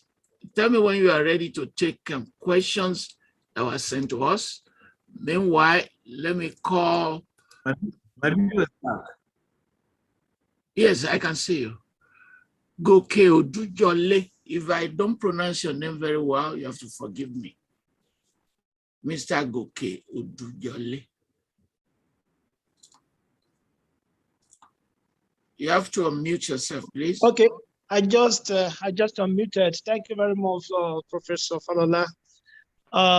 Sowore, thank you for standing in the gap for what so many of us don't have the opportunity to do. I think, especially those of us that went to Akoka, we have that vibes. And also you were in Minneapolis, so I met you in 2018, and we had a bit of chat. My question to you will be this. Looking at the enormity of the Nigeria situation, how difficult it is to contest at the national level, will you consider perhaps going for a lower office, maybe at the state level, to try to create the kind of ideas that you will have loved at the national stage? I don't know if a lot of people have spoken to you about this, because one would really like the kind of things you're propagating to be actualized. I don't want a situation where we will look at you in several years and many people will look at history and says, Sowore is the kind of the best president Nigeria never had.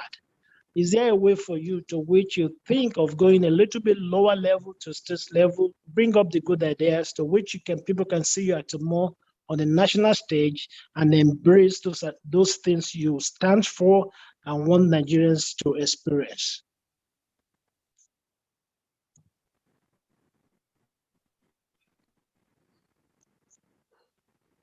That's all I got. Am I allowed to answer the question? All right. Yes, please go ahead and answer the question. Am I ready?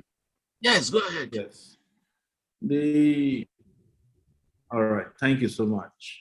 Thank you. Okay, I appreciate your question. My question to you, though, and this is the first time during this conversation that I'll be asking a question from someone who's asking me a question. If you were to choose between the Sowore that graduated from Unilag that you probably heard about or met before, and a Buhari running Nigeria, which would you go for? That's an obvious question. You know what my answers would be on that. Okay, so why would we be settling for mediocrity year in, year out? If you trust me enough to run Nigeria better than the characters that are arrayed against us now, why should we then lower our standards by carrying a nuclear bomb to a gunfight? Why do I say that? States can be taken care of by people who have state aspirations. Federal government and the presidency of Nigeria is serious business. And it needs people who have energy, who have intellect, who have people who have the ability to make powerful decisions, big decisions. And that is what Nigeria needs. And that is where we must go next. We can't continue asking Sowore to go to State House of Assembly or the Senate and the National Assembly and asking Atiku to go to the presidency. And when he gets to the presidency, you're now saying, oh my God, we are best brains. Another question I have for you. If you are invited to the World Cup today, would you ask Odegbami to go and represent Nigeria? Definitely no. Even though you like him, you like his name. But his skill sets, his age, his physical fitness, his mathematics of those days, his trigonometry in football is different from today's innovative way of solving mathematical problems. So there's no need to even drag this question further. It is that Nigeria must face the reality of going with the old failed past by limiting ourselves to just people who can win elections and not people who can run Nigeria. Thank you. That's the way I look at the question. Thank you, sir. Mr. Tunde A.A. Tunde A.A.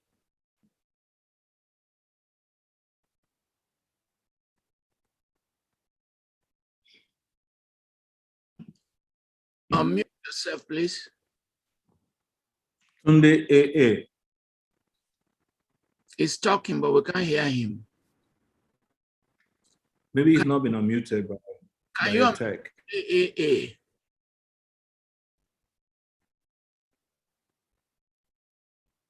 He may unmute yourself at your end. Tunde A.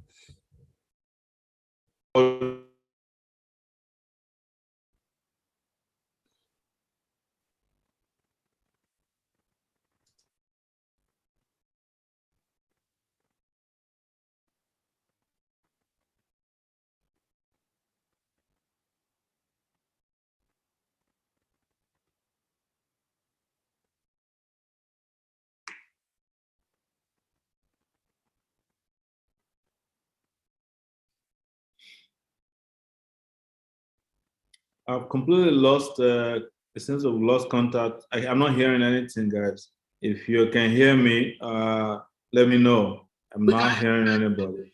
It's Tunde A. we are waiting for. Okay. Can we move on to Babayi then? Okay, I was just unmuted now. Okay. Okay. Thank you very much, Omoyele Sowore, and I'm glad to be seeing you for the first time. I voted for you in 2019. I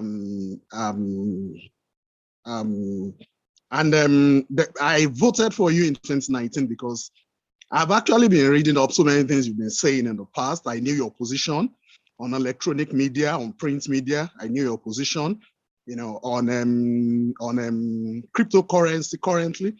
I knew your position on so many things that generates public wealth and all that. So, and I see how many of those things play out. I've seen what has happened with cryptocurrency and the positions of MasterCard, Visa, and all of them today.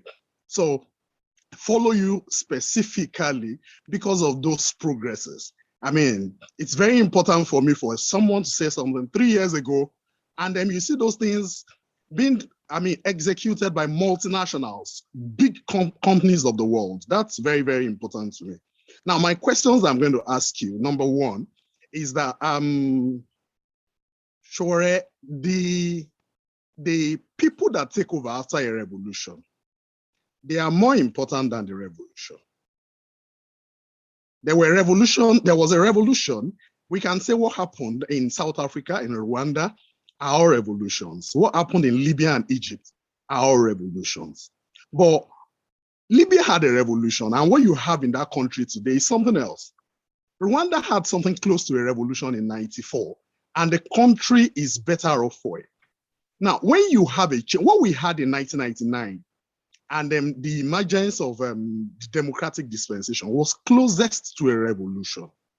How do we do it in such a way that not just democracy takes over, but pro-people politicians, people who really want the best for the people who want to create public wealth and create prosperity for the people? That's the first question.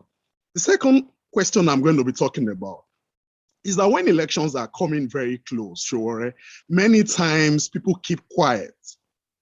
The real people that should vote out criminals out of government don't come out of their houses on election day. Most of the people you see, and that's why they always win, are the people that are going to collect 5,000 and 6,000 naira. How do you think Nigeria should change this very narrative? Because it's been, and any time you want to have a situation where genuine people really want to vote out, thugs show up in those places and scatter everything.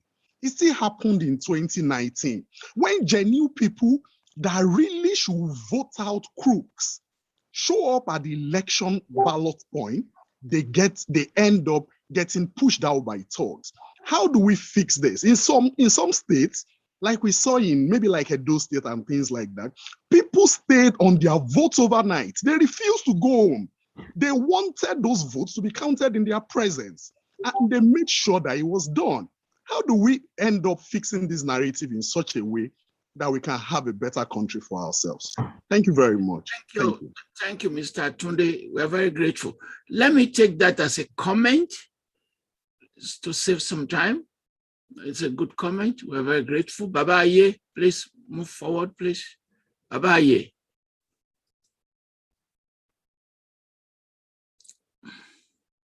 Unmute him, please. Yeah. Thank you very much. I want to chip in on one or two things. First, with Moses pointing at the issue of revolution, it is very important to stress that this was not something that started with Omoyele Sowore or the Coalition for Revolution. We should take our mind back to 1948, the call for revolution of the Zikist National Vanguard. It represented the highlight of genuine struggle for liberation, not just decolonization as the transfer of power from some foreign colonial elites to local oppressors. So it's important to stress this, that the call for revolution, and calling for revolution in a sense that puts it at the center of radical politics, actually has a long history in the country, which the likes of Yele, which CORE, which AAC has to. This is a very important point to note. And we realized that what we got was at best quasi-liberation in 1960. And that is why the charter of the Coalition for Revolution is Charter for Total Liberation. And talking of the charter, I think Yele sold himself short, although I appreciate the fact he did say that, look, we failed with regards to women and participation in the party, in the movement. But why I said he sold himself short on this is, during the internal debate, which took several months on the charter and the Coalition for Revolution, Yele was one of the leading persons in pushing for, women's rights, pointing out the centrality of women liberation, and even also arguing for the inclusion of the rights of sexual minorities, the defense of sexual orientation. And this is something that on the Nigerian left, you even see several people that will declare themselves revolutionaries wouldn't be bold enough to stand up, for sexual minorities as part of the questions of, as part of gender equity. I think this is very important. And finally, the juxtaposition of participation in partisan politics, electoral politics, and revolution. I think in a sense, one, it is artificial for any change-seeking party. As Lucy Parsons, who in her own right was a revolutionary and wife of one of the A-market martyrs, pointed out that, look, we should not be deceived. The elite will not let us vote away their wealth and their power. And someone else said that, look, if elections will change the system, the ruling class would make it illegal. So we should learn, even if it is from IBD said something, said we are not only in office, we are in power. Any revolutionary party that comes to power comes to government strictly on the basis of electoral victory is fooling itself. It will at best be in office, but not in power. And that is the essence of what AAC as a driving force of core is doing, which is building, revolutionary democratic struggles, working class and youth power from below. Thank you.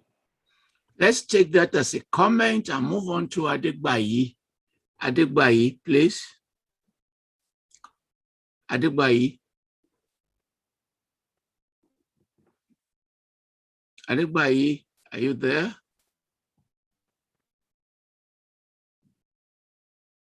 Please. Hello, Mr. Adegbayi, where are you? Unmute yourself, please. Hello. Yes. Yeah. Good afternoon. I'm calling from the US.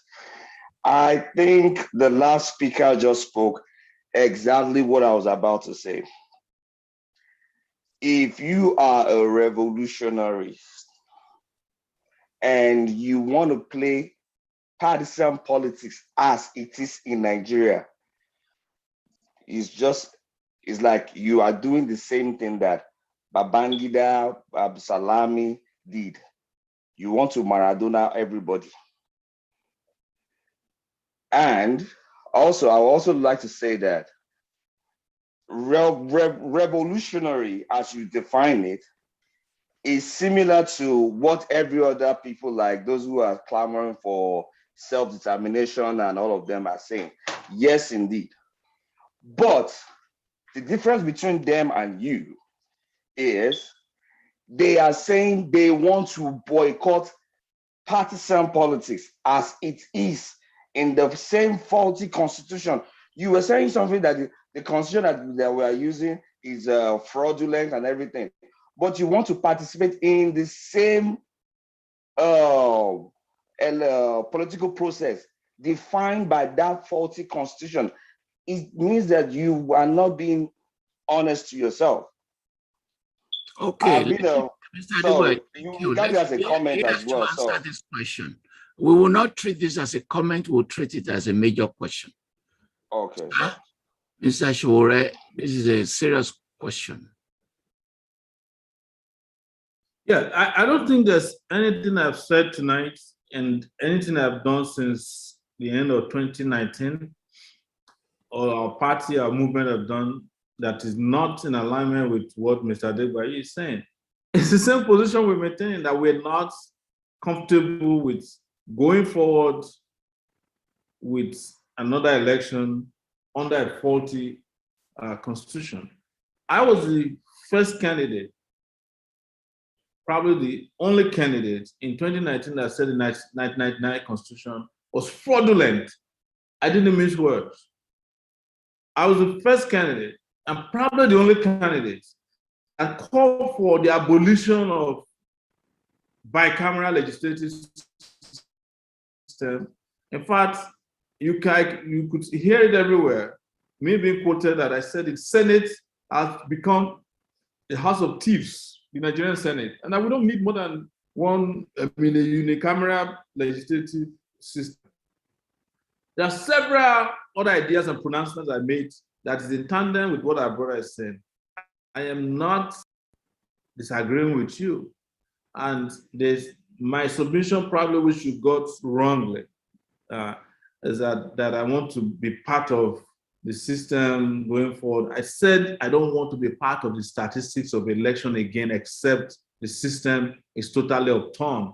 This fraudulent, criminal, organized deception of their people is totally, abandoned because it has become discredited. So I don't see how we disagree, brother. The person who spoke before you, Baba Aye, is the spiritual leader of our coalition for revolution. Now you're hearing that I have a spiritual leader because I knew Baba Aye for since when I entered the University of Lagos, when I was admitted as a freshman into the University of Lagos in 1989. That's since when I knew Baba Aye. So we are not disagreeing at all. I don't see. I completely agree with you 100%, and that's the position of our party. Maybe where you got it wrong was that we have a political party, and I've explained that to say, look, the ANC was a political party that did not necessarily participate. It was a fighting party, and that's what ANC is. That's what Revolution Now. Revolution Now, and TIB, which is a movement that we created even before the political party ANC. So we speak the same. We're speaking the same language. Maybe my voice is not as loud. Thank you, sir. Olushola Joel. Olushola Joel.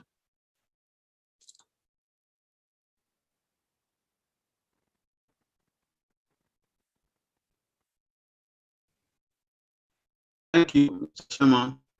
I want to bring to the knowledge of the platform here about the issue of individual terrorism and state terrorism.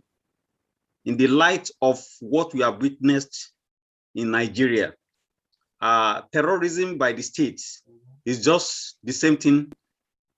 It's being played out exactly as corruption is being played out. When we had here about 20 million is stolen, then the next thing we hear about 1 billion.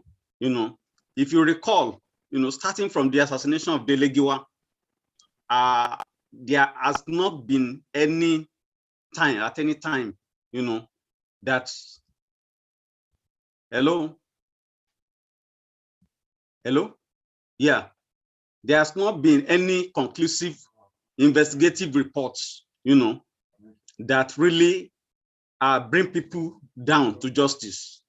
The same thing happens in a country like Sankara, that Blaise Compaoré is being tried today. It's a leap. I want to know whether Mr. Sowore will be able to put some of this issue of state terrorism in the manifesto, because making people to be accountable for what they are doing, either opposition or the state in power, will really make the citizens, to have boldness to be in support. But when you can do away, you can just kill. We heard of a student that was killed just about 2 weeks ago at LASU. This thing has been continuing. But when individual commit a simple or a small offense against the state, they tried, and even the citizens, So I really want. I'm really in agony in my heart, because we are talking of S-men, we are talking of terrorism, we are talking of Boko Haram, but I look at it, as a political machination being played out day by day. Some people are manipulating some things and everything. I don't know whether either the ruling class or the opposition party. That's my question. Yeah. Thank you so much. Let's treat that as a comment. Dr. Fagunwa, your turn, please. Temitope Fagunwa.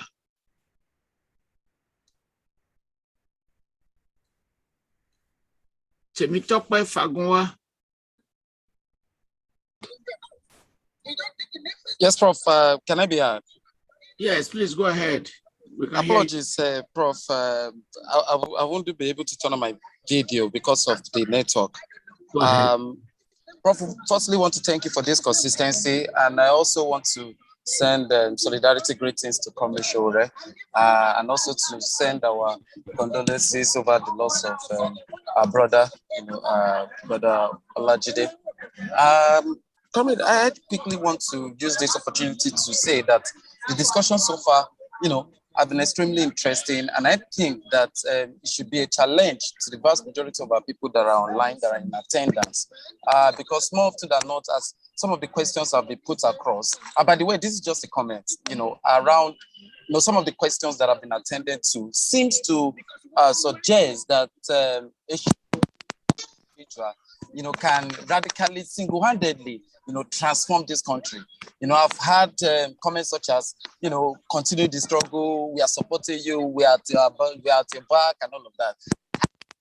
Material point in time, it is relevant for the vast majority of Nigerian people to understand that this is not an, you have a terrible state at this material point in time that is really not our collective properties, but also threatening our lives, and the last brother that spoke had just, is because we have been told also that, terrorists can, you can have terrorists as groups, you can have terrorists as individuals, but the point must also be made clearly known that the Nigerian state, as it is at this material point in time, is also, a terrorist organization.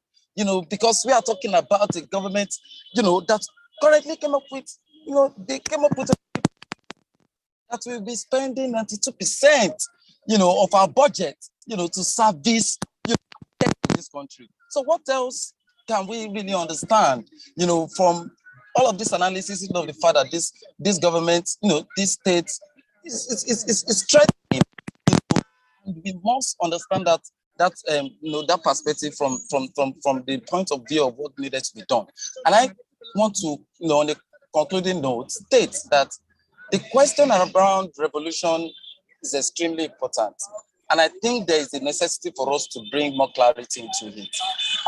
There can be several variances of revolution, but ultimately, when we talk about revolution, we are talking about, a systemic change must be consistently made, and this system we are talking about is one that would allow the vast wealth of this country to be in the people's hands. We are talking about a socialist revolution, and for some of us, we are not, trying to hold back on the basis of what shape this revolution is going to take, or what measure is going to bring about it, or what measure is going to, bring about this. It can take. We are not trying to be different. We are not about it. The vast majority of our people understand this. They say this. The current Nigerian state, those that are involved, members of the ruling class, will not relinquish power without a struggle. And this struggle can take. It has been exposed. The current electoral system of this country is nothing but a fraud. You have a scenario wherein even the INEC, not even the INEC chairperson, cannot even come out clearly, to this from the existing political, structure, the existing political, party. Dr. Fagunwa, we have to thank. Thank you for your comments, Dr. Fagunwa. Let's take it as a comment. Professor Nwokeji, thank you, Dr. Fagunwa. Nwokeji. Can you please unmute him? He's talking, but we can't hear him. Okay, thank you very much, Professor Falola. I'm glad, Yele, when you addressed the question of elections in 2023 and touch upon the fact that it would be fruitless to hold the election in 2023 under the present conditions. And this is what my frustration has been with people. When I discuss 2020, when I discuss Nigerian issue, and they say, oh, we're going to have an election in 2023, Buhari will go and all that. Whether Buhari goes or does not go, as long as they have this stranglehold around the INEC to predetermine that election, there's no point holding it. Now, you've pointed that fact out. Now, how is it to be done? How is it going to be? How can we ensure that the election, is not held under the present circumstances? See, that is basically the issue here, because okay, G, let me ask you a question as an historian. Yes. So human beings suffer for centuries. So the Atlantic slave trade, people suffer for 500 years. Even the biblical story of the mythology of the Israeli under the pharaohs, they suffer for a long time. So why do you think we always think that Nigerians will not suffer for centuries? That is a good question. I have to say that the fact that people suffered for 500 years, either in the Old Testament, during slavery, or whatever, does not mean that it has to happen in our time. And another thing to put it in context too, change used to take a long time before it happens. It happened. But in the present age, as we get closer to our present age, change has happened more frequently. So that it took, how many years did it take the world to get to the Industrial Revolution? Millennia. Millennia. Just hold the thought there. Yes. I like the question that Professor Falola asked, and I wanted to just interject there. That you mentioned the mythology of the Israelites and Pharaoh, but also in that mythology, there were certain objective conditions that were given for the suffering to end in 40 days. Mm-hmm. But the Israelites refused to meet those conditions, and as a result, they prolonged their suffering for 40 years. And I see a parallel between us and that mythology, that mythological story. So with the revolution, we can end our suffering in a year. But without it, we can suffer for another century. Why? As if elections are held under the conditions that we're in now, and the way Nigerians are conditioned, they're going to bring in one of them again that will rule for another 8 years, minimum, right? And in 8 years, you and I will not be in the form that we're in today, and we will not probably be in a generation that will be clamoring for change, and they will be clamoring for the same thing we are clamoring for today. And people will tell them when they complain that, why don't you wait for the election to happen? And then before you know it has become 16 years. So I think is to look at those conditions and be realistic and honest about what is it can get us to the promised land in 40 days, and what is it that can take us to the promised land in 40 years. Let me apologize to Professor Wokeji. I need to call Dr. Enna. Thank you so much. I think I see Rudolph up there, and he's not getting calls. Dr. Enna. Dr. Enna, are you there? Prof, I said I see a guy up there that you have been skipping. His name is Rudolph. Now, Rudolph. Unmute. I'm just looking at the fingers. Yes, Rudolph put up his finger. Rudolph Okonkwo is like... Rudolph Okonkwo, ask your question. Okay, thank you for having me. I commiserate with Omoyele Sowore on the death of his brother, and I thank him for his effort thus far on the issue of Nigeria. But I have a big issue. I do not believe in revolution. Revolutions have not worked in Egypt. Egypt has returned to status quo. Revolution has not worked in Libya. Libya is in dire straits, and revolution will not work in Nigeria. What worked in the United Arab Emirates that they transmuted from an oil and gas economy to a tourism-based economy was an evolution. What Nigeria needs is an economic evolution. And I want to say that COVID-19 epidemic is irrefutable proof that the world is now a global village. And if you see the happenstance in Afghanistan, it tells you there's a micro internal issue to politics and economics, and there's a micro. And putting that into perspective, Nigeria currently owes about $83 billion of debt.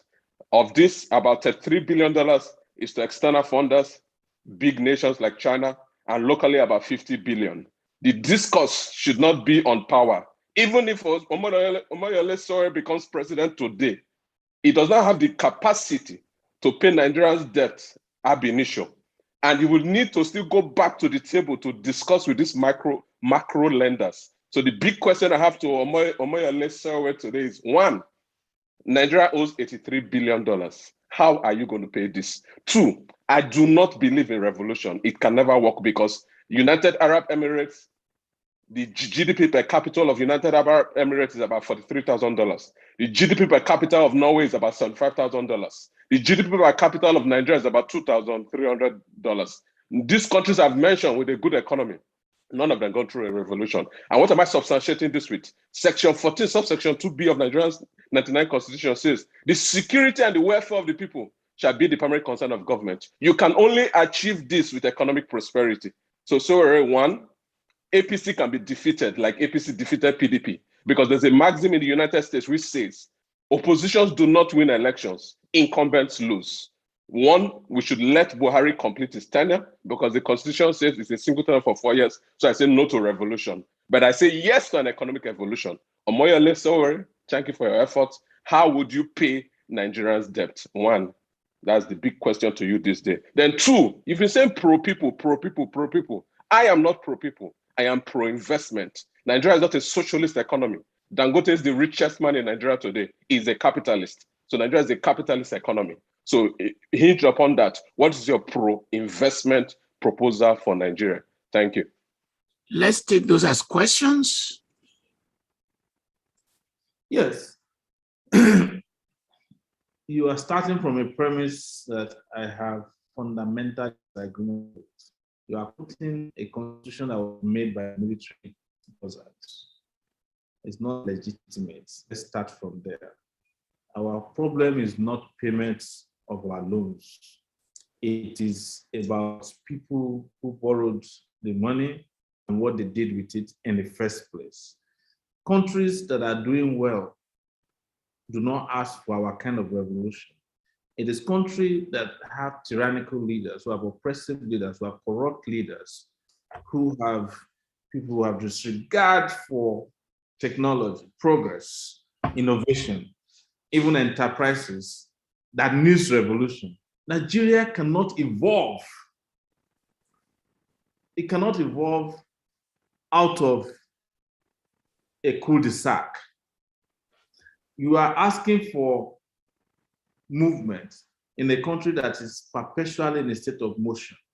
It's not going to happen until you resolve the problem of those who are the wheels. Now, let's go to the question of your loans repayment, which if I don't answer, you will say I am not an economist and cannot solve Nigeria's problem. The question is, who did you borrow the money from? China, right? What did they do with it? There's nowhere in the world where people lend you money without conditions. There's nowhere in the world where you also borrow without understanding the conditions under which you borrowed. And if these things are happening, there is what they call a debt to GDP ratio. That is how much of your GDP goes into debt, servicing and repayment. Nigeria is at almost 90-something% at this point. So that's not going to work. We can't repay back our loan, except, and what we do, which is acceptable internationally, which is not rocket science, is if you cannot pay back your loans because the guys who took back the loans were not competent enough and may not have looked at the fine prints of the loans you take, you can go back to the people from whom you took the loan. That we have a problem, we need a moratorium. And Turkey, the president of Turkey, came into office meeting the kind of condition that Nigeria is now, loan-wise. How was it that he was able to pay back the loans? It was because he went into conversation immediately and said, look, we can't pay back these loans, otherwise our economy will collapse. This is how we want to revitalize our economy. And when we finish revitalizing, you get back your loan. But we are not going to pay you the way you gave it to us because that arrangement was also fraudulent. These conversations can happen at an international level. It happened between Argentina and the IMF before. It happened between Brazil and the IMF before. So nobody should come and tell me that our only problem is loan. No, I am not accusing you of anything, Dr. Ena.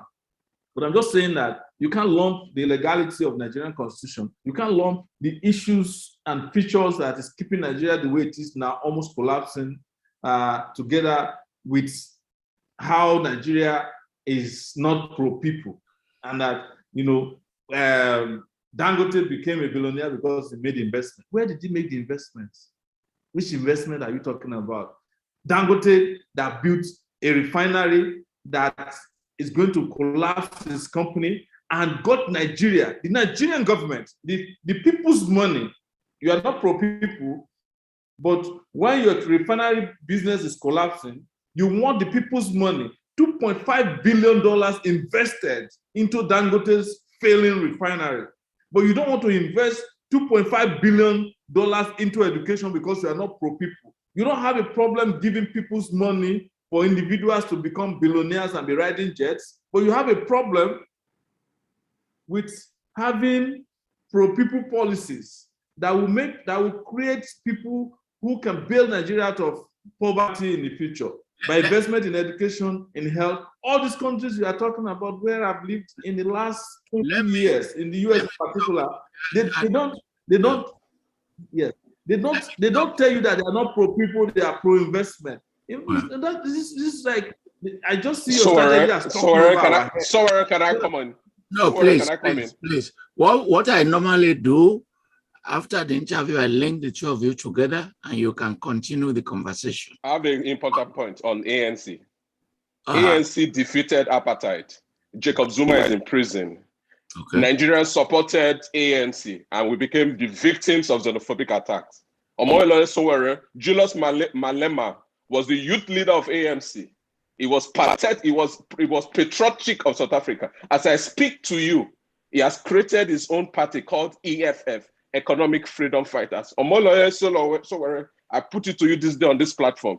The issues we should be speaking considering Nigeria should and must be economic, and it should be numbers. Why the data age? Data is the new oil. If we continue to bastardize people and say the military is bad, Dangote did that. Dangote is Nigeria's most global brand. We must promote it.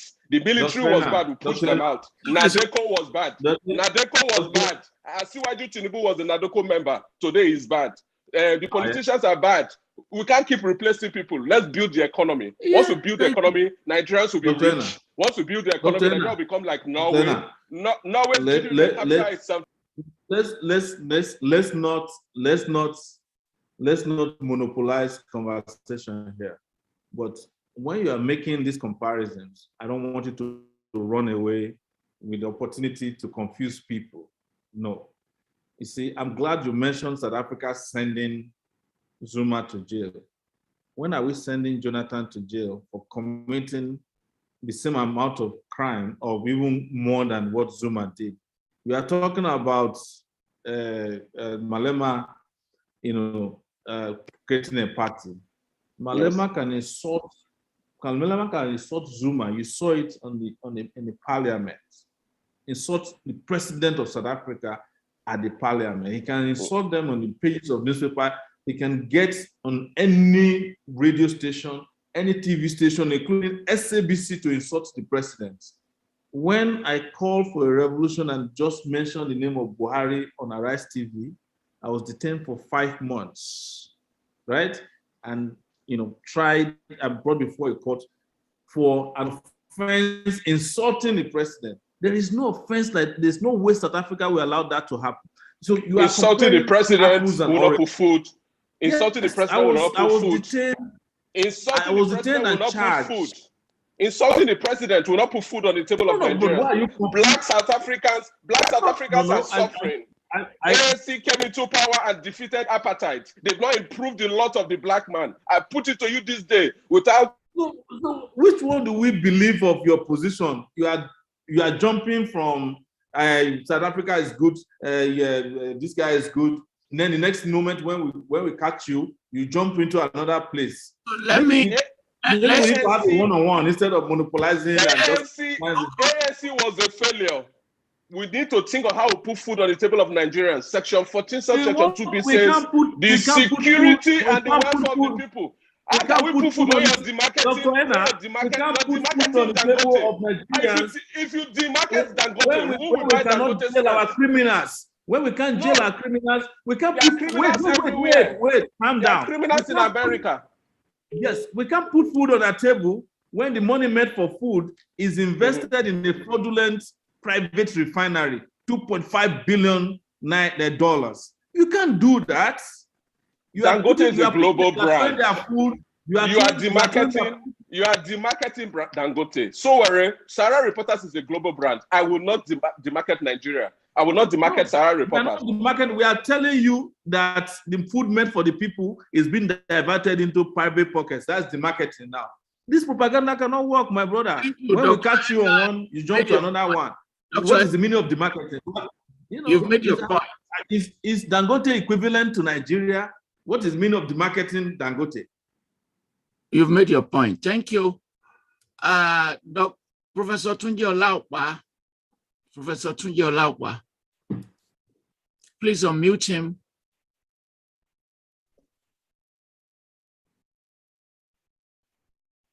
Tunji Olaopa. Yes, sir. Unmute him. He's talking, but we can't hear him. Go ahead. You're hearing me now? Yes, sir. Thank you, Professor Falola. And Omoyele, accept my heartfelt condolences for the loss of your brother. And thank you immensely for taking such a huge historical risk on behalf of the future Nigeria. That said, I'd like to just offer a comment. And this comment is inspired by some earlier comments that you made and how you hugely impressed me on your deep knowledge of the dynamics of revolution that has shaped world history. But that said, revolutionary conversation in Nigeria had always been confounding for me as a political scientist. And I like to say that in my student days as a unionist, I had occasion to moderate Comrade Olaoni, Dr. Tai Shulari, Gani Fayemi, Ayodele Awojobi, Bala Usman, and I can go on and on. My impression in those days, the Mazdian option was very convincing and engaging. But today, some of the talks about revolution for me raises two methodological issues. The first, which you are not guilty of, that's passion without knowledge. You are hugely knowledgeable, but I see a conception reality gap here. Like Professor Ochanu said, revolutionary theory of change is great at the level of rhetoric, but as an agenda of change, it certainly is more demanding and requires some bit of rejigging up at the level of your practice and your approaches. And here I reference VIN Lenin tactics that fueled the Russian Revolution. The huge game plan and the coalition of change and a bit of the Machiavellian that he deployed that saw him indeed leveraging on the wealth of even capitalists to realize what he. So revolution will not just happen because we wish for it.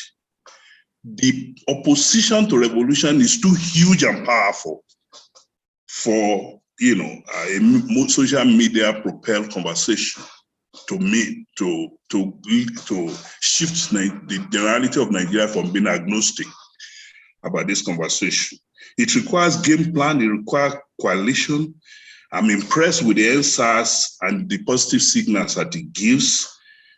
I believe that you must begin to rethink the need for some bit of networking, even if it's a dotted line networking, with the advocates of restructuring, self-determination, and some culprits, even within the current arrangements. Given Nigerian complexity, you might need all of this at some level of conversation to create a viable structure that really can engage the depth of complexity that the entrenched interest has built that stand in the way of revolution. Sincerely, I don't want us to remember Sowore as one radical revolutionary, advocate that we heard of, but that merely, wet us, entertained us. I think we need to get to some level of planning and basics and deep conversation to make this struggle and movement concrete. Thank you. Thank you. Let me take that as a comment and call Rudolph Okonkwo. Rudolph Okonkwo, please. Thank you, Professor Laupa. Rudolph. Okay. Sowore, my condolences. On Thursday, I will start teaching your former class at the School of Visual Arts, your former school where you were teaching. I will teach them about Bobby Wine, Julius Malema, and I will mention you. And three of you will be in the category of people trying to change Africa. You are very familiar about the political, post-colonial African history that you taught and you introduced me to the school. I want to know, hopefully I'll be able to get you to talk to the students, but I want to know what you will want me to say to these students about your mission to Nigeria, why you left America to go to Nigeria, what you went there to fight for, and how it connects to what Bobby Wine and Julius Malema are trying to do in Uganda and in South Africa. The second question I want you to answer is that I've been following all your interviews and all the conversations you've been having. There's one question that people ask you that I'm not satisfied with the answer you've been giving, and it's about people who are tired of Nigeria, to the point that they said, we don't want to be part of it. We want to leave. I'm talking about people like Sunday Boho, people like Nnamdi Kanu. And you've been given the answer that if they leave, that the bad people that destroyed Nigeria will essentially be in their new enclaves. And because of that, they shouldn't leave. Is that satisfactory enough to you? And how do you see the way I see Nigeria? I see Nigeria as a project, the projects, government buildings we have here, or council flats in Europe. Everybody is in that tall building, living there. It's not working, it's in disrepair, Wouldn't you think that it's possible that if Nigeria is, based on the ideas of these people, Nigeria is, people are brought down from that building, that tall, big building that a lot of people are there, and given small, small buildings around, that some people will make it on their own, that it might be easier that way. Why do we dismiss that option? And this is what somebody said to me the other day, that Nnamdi Kanu is locked up now. Sunday Igboho is out of commission. And he said to me, you people who are against these people, they are not there anymore. You've been saying that they are the reason why you can achieve what you wanted to achieve. Go and achieve it now. They are not active. They are locked up. Go and achieve it. What do you say to these people? Well, thank you, Rudolph. Yes, they're very interesting questions. And thank you for keeping my class. When I get back, you are going to lose that position. So you should be looking for another job at the gas station where you used to work. So your first question is very interesting, but I want to say it this way. When I got the job to teach post-colonial Africa history, I had not gotten to this level of controversial life, and you and I have known each other for a long time, and we discuss all the time over food, and we joke a lot, design a lot of shows together, we wrote stories, and what I found out when I was teaching and when I read the text of each of these, post-colonial activists or militants or revolutionaries, is that whatever you are reading or teaching is a fine print of the outcome of whatever the historian or the writer is. I can't even advise you to teach me yet to your class. It will be unjust to the class because I'm here to completely, fully unravel. Maybe it would be better to teach. Maybe it's not even your job to teach what I came to Nigeria to do, because honestly, a lot of these things happen not because they are planned as they eventually happen, but there's some level of planning involved, secrets involved behind them. So I wouldn't say more than that. I don't think it's time yet to teach Sowore as an African.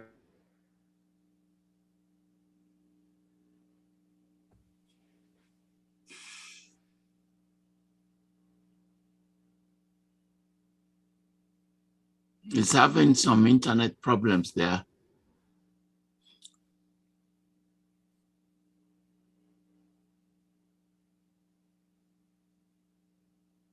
While waiting for his internet to get back, thank you, Dr. Okonkwo. Ola Itankoka, can you please make your comments? This is being recorded, so you can listen to it after so that we save some time.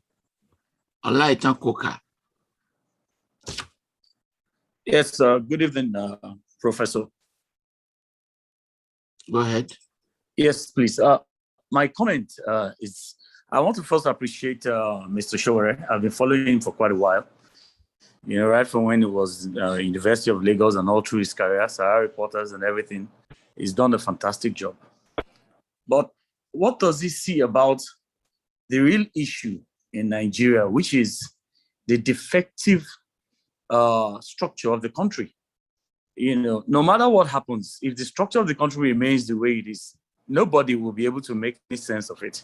And these are things that people like Awolowo, spoke about. I read some of Awolowo's books, and you could see that Awolowo was hinting at it, that there was a problem in the way the country was structured. There's a problem with a certain section of the country thinking that the country is their right to rule. and everything seems to be tailored towards emphasizing that paradigm. So what would Mr. Sowore, what does he think? Because I don't think Nigeria, to be honest, is a viable entity as it is. It cannot work really with the way it is right now. It's impossible. So, I mean, the revolution, will it be a revolution like Oka, that tried to excise some parts of the country from it? Or how is it going to do it? How is he going to pull this off? If peradventure now the revolution works, it gets into power. What exactly, how are you going to go about it? What are going to be your first steps to correcting the anomaly that is called Nigeria right now? Thank you. Thank you. Damilare Durosimi. Damilare Durosimi. Thank you. Very much. I want to commiserate with Sowore also. May God grant him the fortitude to bear the huge loss. For me, I want to, generally speaking, on a global stage, there is this rollback of democracy globally. And it's not just a Nigerian thing. Even in the US, Rudolph, here in the US, I know there are conversations around the issue of state capture, if I may use that word, where corporate institutions have so much control over the states. The Dr. Henny that spoke the other time, he just spoke the same language of where he sees Dangote as Nigeria, because for him and his ilk, they believe that Dangote is Nigeria. So you can see a statement, a press statement that says Nigeria exported 10 tons of cement this year. That Nigeria is actually Dangote exported that amount of cement, but they are equating the interests of these corporate elites, the ruling elite for Nigeria. So when he's saying you are demarketing Nigeria, it's because he's not saying Nigerians, he's saying this ruling class. And it's not a Nigerian thing, it's a global thing. So what I'm asking is, because it's not, there's also another mistake where people say, Sowore, how will you carry out this revolution? The revolution is not about Sowore carrying out the revolution. It's all about us saying we are tired of this. I think, how do we put this thing across? One, the executives has failed, they are not delivering to the people. The lawmakers have failed, they are not delivering to the people. And the court too has failed. Because you can see that where they can arrest someone, go to your house without court warrant and all that, and they will take people to the courts. And the court will not question that process. Rather will say, go and bring shorty. So that means even the court will no longer deliver democracy to the people. So that means all the institutions of the states, they are failing. But they are not failing because they are incompetent. They are failing because they are programmed to fail. So I think, how do we, for me, if I may ask a question, Sowore cannot do it. We need to build the alliances. There will be disagreements. There will be all this. How do we bring these alliances so that everybody can come to the table and save the country? How do we tell people the right stories? Professor Falola, you're a lecturer. If you go to an average Nigerian university institution, they are highly undemocratic. They only prescribe student union. They don't want people to talk. How do you build people that can actually challenge the system where everywhere you turn to, you are being stepped upon? I think that's I don't know whether I should call it a comment or a question. Thank you. Let's take it as a comment so that, okay, you want to answer, please go ahead. Go ahead, sir. Go ahead. Yes, I wanted before Rudolph came on board, Prof. I wanted to thank the professor that spoke prior to Rudolph. I don't know his name. I think you know. I don't remember. Fantastic. Sometimes, honestly, I'm humbled by suggestions and comments like that. I have nothing but respect for what he said. We have to build alliances. We have to do strategies, but also he should know that sometimes when these things are happening, they don't come to the surface for announcement. I'm not saying that we've done the kind of alliance or the kind of strategies that meets the standard of the standard that he was advocating. Then going to Rudolph. Rudolph asked a very important question about the issue of the self-determination groups. I have never ruled out people having their own countries or seceding from Nigeria. I have been quoted severally saying that most Nigerians have mentally seceded from Nigeria. So it's not only IPOB or Yoruba or Igbo alone. But what I have consistently advocated was that maybe there is still value in taking on the behemoth or the political class that Mr. Durosimi is talking about as a collective. That is the self-determination groups, the religious minority group, even sexual minority groups in the country who are all oppressed women could come together and overthrow this system of oppression instead of helping them to break up the problem into smaller units where they can still go and crush you. What I said to some of them are coming to pass. I said, first of all, demolish the federal security agencies before you go and create your own countries, if we need to go there. They said, no, we'll just go and create our own countries, and the federal security agencies followed them. Not only to their various enclaves, they followed my friend Kanu to Kenya, abducted him, and brought him back to Nigeria. He's chilling in a federal facility that he wanted to demolish. But what was my advice to him in 2019 before, and I'm not mocking him, it remains my friend. I go to court on his behalf. I was almost killed during his last court hearing. And I'll keep going back to court because I have a default position on issue of justice.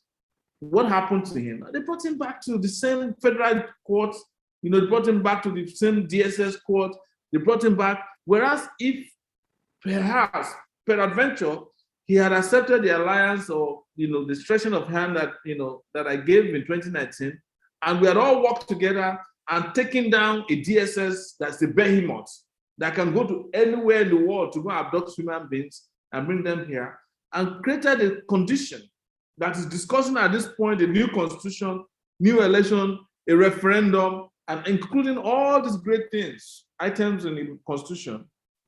Perhaps it will be easier for you to leave. Now you want to leave, but you are stuck in Hotel California. The building you are describing, Brewdog, is Hotel California. You check in, you check out, but you can't leave. That is Nigeria as it is today. Until you fire the manager of Hotel California and they shut down that hotel first, you can't leave, even when you check in and you have checked out.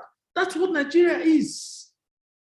Igboho wants Yoruba nation, but Hotel California staff went to his section of the hotel, shut up his house, killed 2 people there, and abducted everything they found in his house, including cats.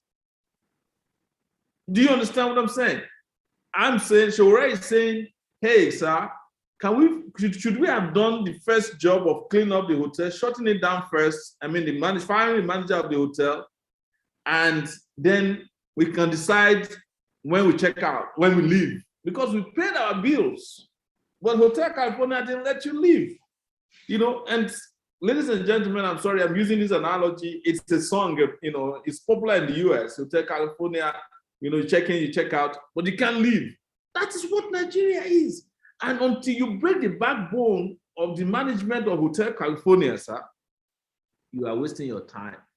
And it has come to pass. Now, everybody that is asking for self-determination has ended up in detention. They are appearing before Hotel California judges. They won't let them leave. Igboho cannot come back to Nigeria. He cannot leave Benin Republic. Even our leader, the Yoruba leader of today, Professor Banji, had to run out of Nigeria. He's now in Benin Republic.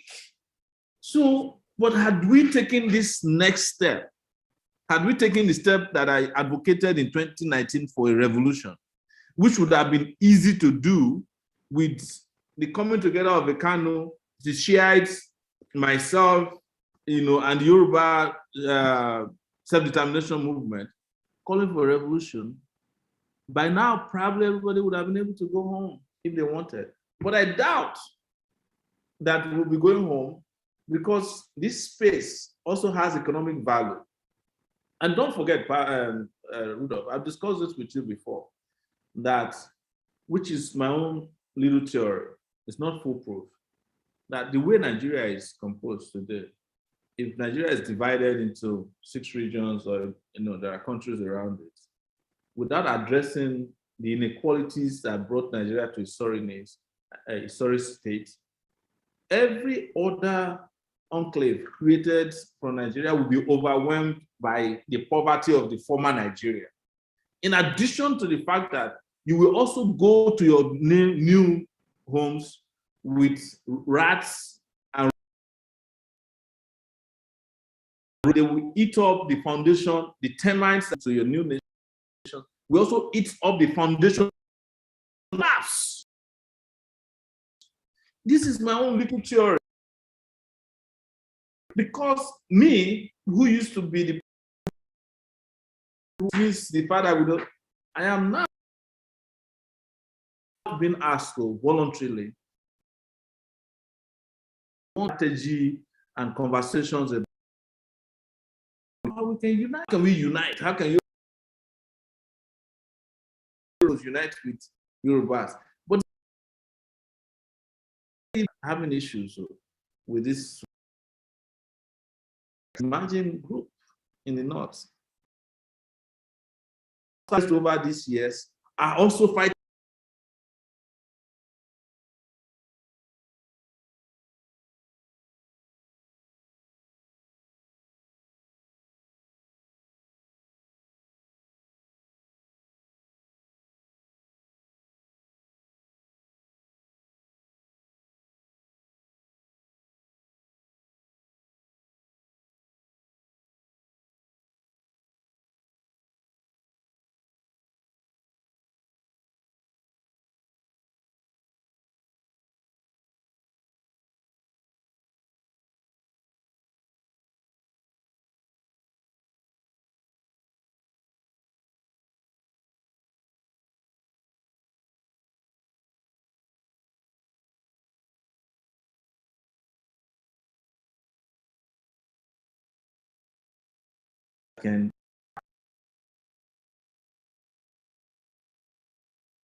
Rudolph lives in a part of New York known as Queens. It's probably more diverse than Nigeria. Rudolph's neighbor is a Jamaican.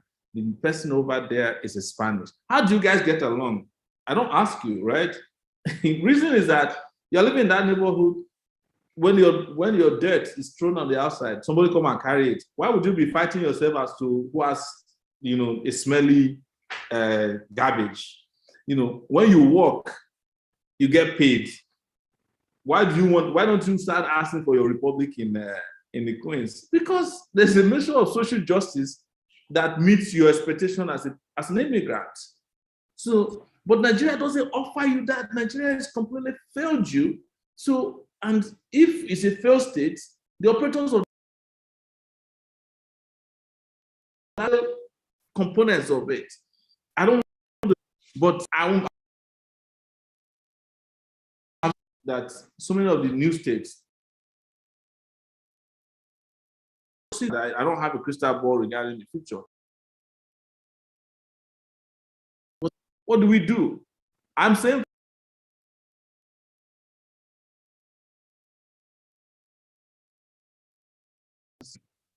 I'm going to apply for here in Abuja. I'll just find my way. Catch me there. I mean, Nigerians will move to Biafra, but of Nigerians who will want to move electricity, whereas everything is just like everybody will be heading to Biafra. Fabled the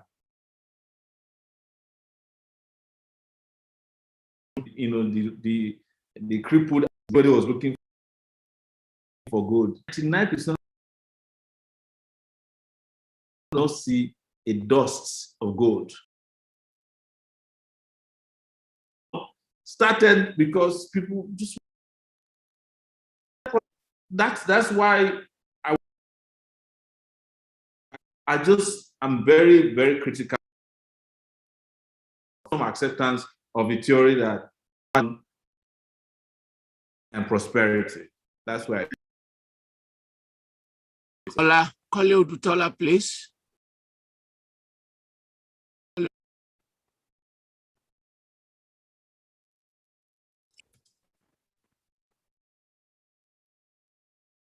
Kole Odutola, please unmute him.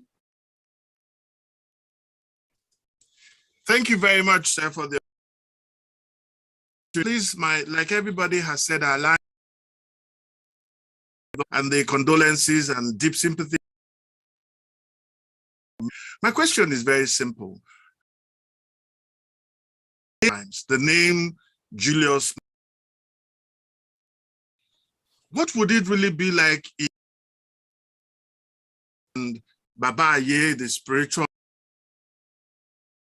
meeting with Julius, some kind of conversation with a sepulcher in Nigeria? Somebody told me once, and I have not been able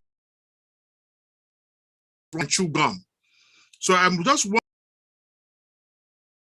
of a meeting between the advisor in the name of Baba Malema, because every time I see with the history of South Africa, which I know, I see an Omoyele Sowore. I see the articulation, truth to power. And yet Africa is forefathers and all the ancestors, African movement are all wondering, and my question is this, but if you have not, what the meeting, how South Africa's Julius Malema and advisors meet with an to strategize for a part of some kind of effect on. Thank you very much, sir. Let me say it can that will allow me to your turn.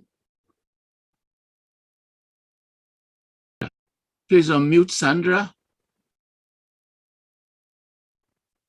Yes, ma'am.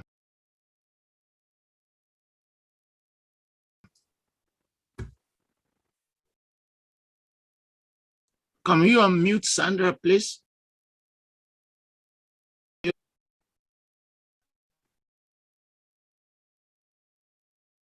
Yeah, we thank can. you. Go ahead. Me, I'd like to Omoyele. At the same time, I have a few questions. Being an able here in America, the 1800s, that in order for the diaspora, Africa must first, and having been in one of my lineage to return our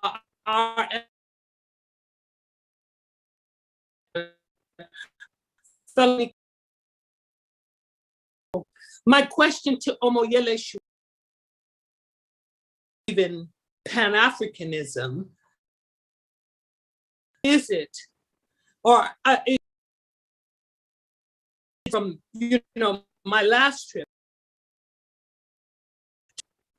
Igbos, Hausa,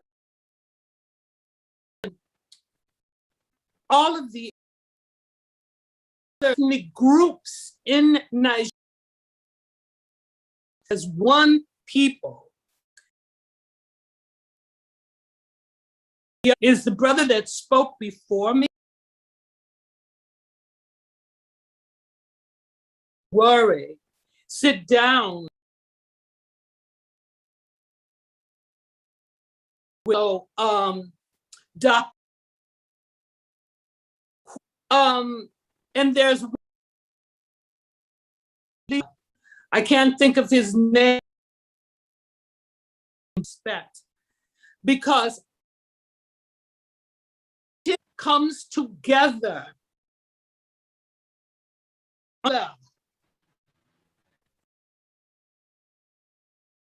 We have America currency, all dependent upon Africa. Bible. I look at now someone of Sowore who's capable of. My question to him, Omoyele, all these ethnic groups together, how can come together to bring it all together? And I'll thank you for your time. Thank you. Thank you.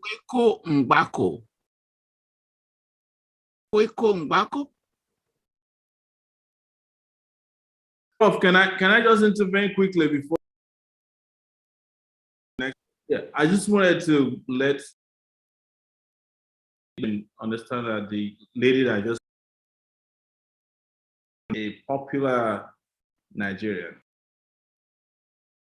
She was the one. She's actually Sandra Isidro. Fela Kuti to Pan-Africanism riots, inspired Fela on Broadway, which so humble she didn't want to say it, but to out you to thank you so much for coming. That's a big one.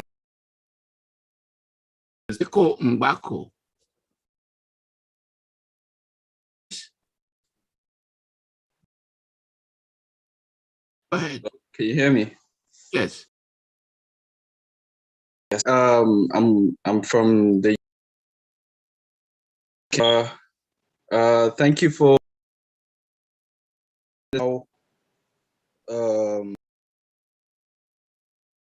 And spread. This is directed to Sowore. And deep respect for what you do. Movement is more political than in. To direct my question to you, and movement reaches out to cells. My question is how this movement can, and how could it play its part?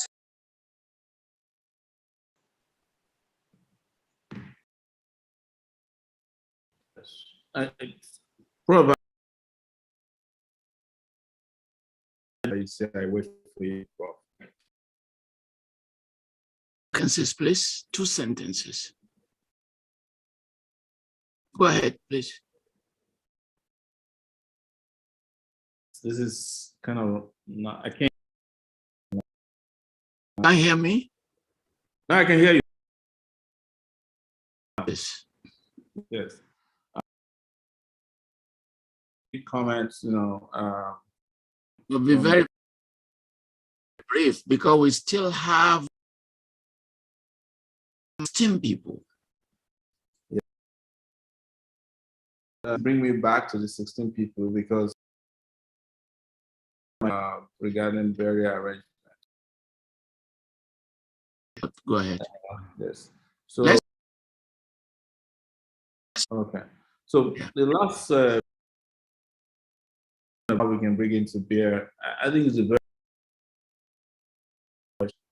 questions around Nigeria, you know, even in the struggle for America and the USA, played a very important role. And we must, as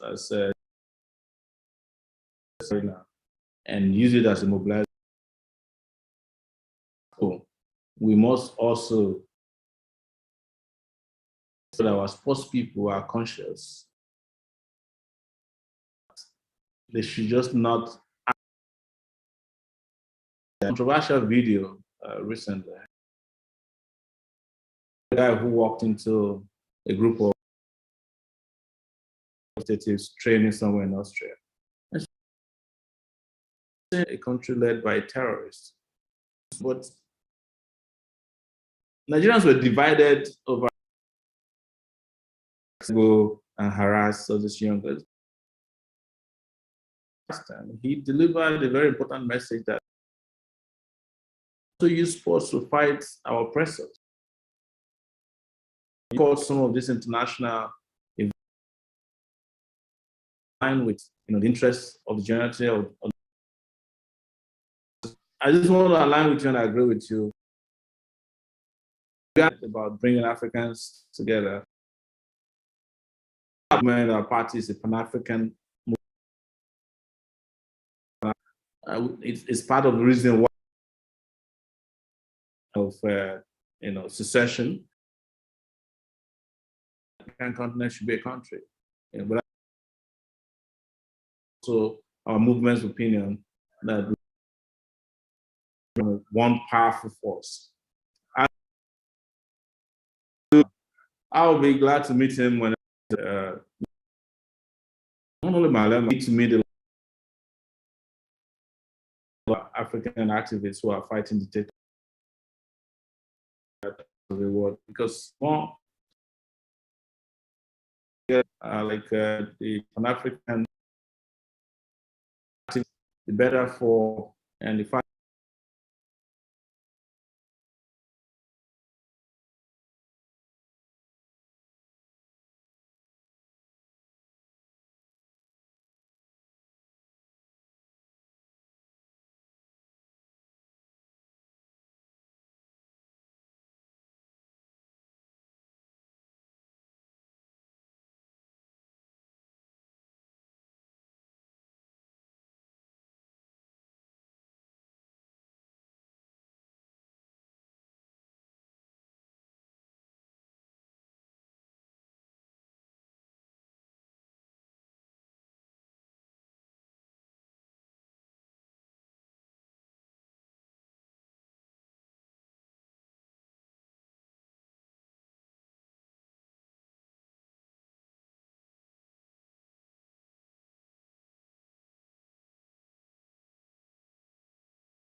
how she is holding up. And I wonder how your family is holding up. And I say that because I have just been to Nigeria myself and I spent 2 months. And I know the amount of pressure that my family was putting on me to return just within 2 months. So I very much appreciate your personal sacrifice. People have been mentioning this, that you left the comfort of New York and you've shown extraordinary courage in stepping out and stepping forward to the very front lines of the political fight for the emancipation of the people. This is, for me, the mark of a true leader. In other words, you have demonstrated that you are worthy of leadership of the people. So I wanted to thank you very much for that. And as for the death of your brother, you have turned the occasion of his death into a moment in which you've expressed hope for the country and for the nation. So this is extraordinary. This is wonderful. You've held up very well, under about 5 hours of rigorous exchange and conversation. You've shown your ideas, your competence, and the side of you that I did not know before was the witty and humor, the wit and humor with which you took some of the questions. You were calm, under those circumstances. All of that, I think, personal qualities that I appreciate very much about you. And I also come to discover in the space of this conversation that you are not an ideologue. You are not the old leftist, radical. That you are just passionate about practical, positive change in the lives of the people. And you call that change revolution. And I agree with you that there has to be a passing of the baton to a new generation of leaders. And that itself is a revolution that we deserve. And that the likes of Sowore, the likes of Malema should be allowed to take up the mantle of leadership. So we know what a man is made of in a time of crisis, and what you've done today in taking on this interview has shown what you're made of. So I have nothing but great admiration for you, for your cause, for your courage. And I have to also thank Professor Falala for creating this platform that brings us together and takes up some of the hottest issues of the day. It is not afraid to take on any of these issues, and guest after guest is one big issue after the other. So I really appreciate that. And I thank him for putting his considerable prestige and reputation and intellectual resources to the support of your cause. I also want to thank the interlocutors who have kind of joined issues with you today.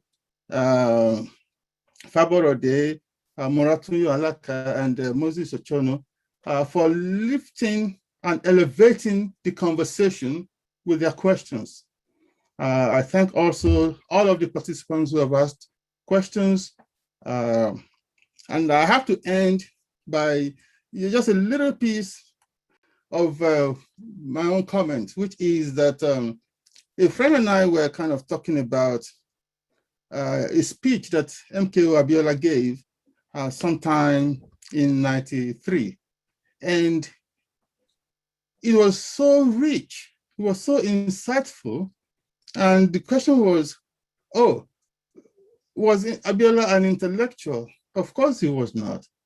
But he had a big and diverse think tank of intellectuals that he was working with. Some of the topmost intellectuals of Africa at the time, he was very close with them.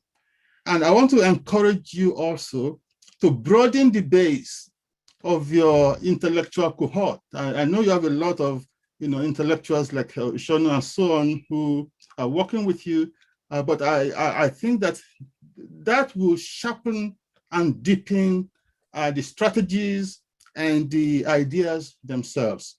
So I thank everyone for waiting 5 hours. Once again, this is a Sunday, so whatever is left of the weekend, please enjoy it.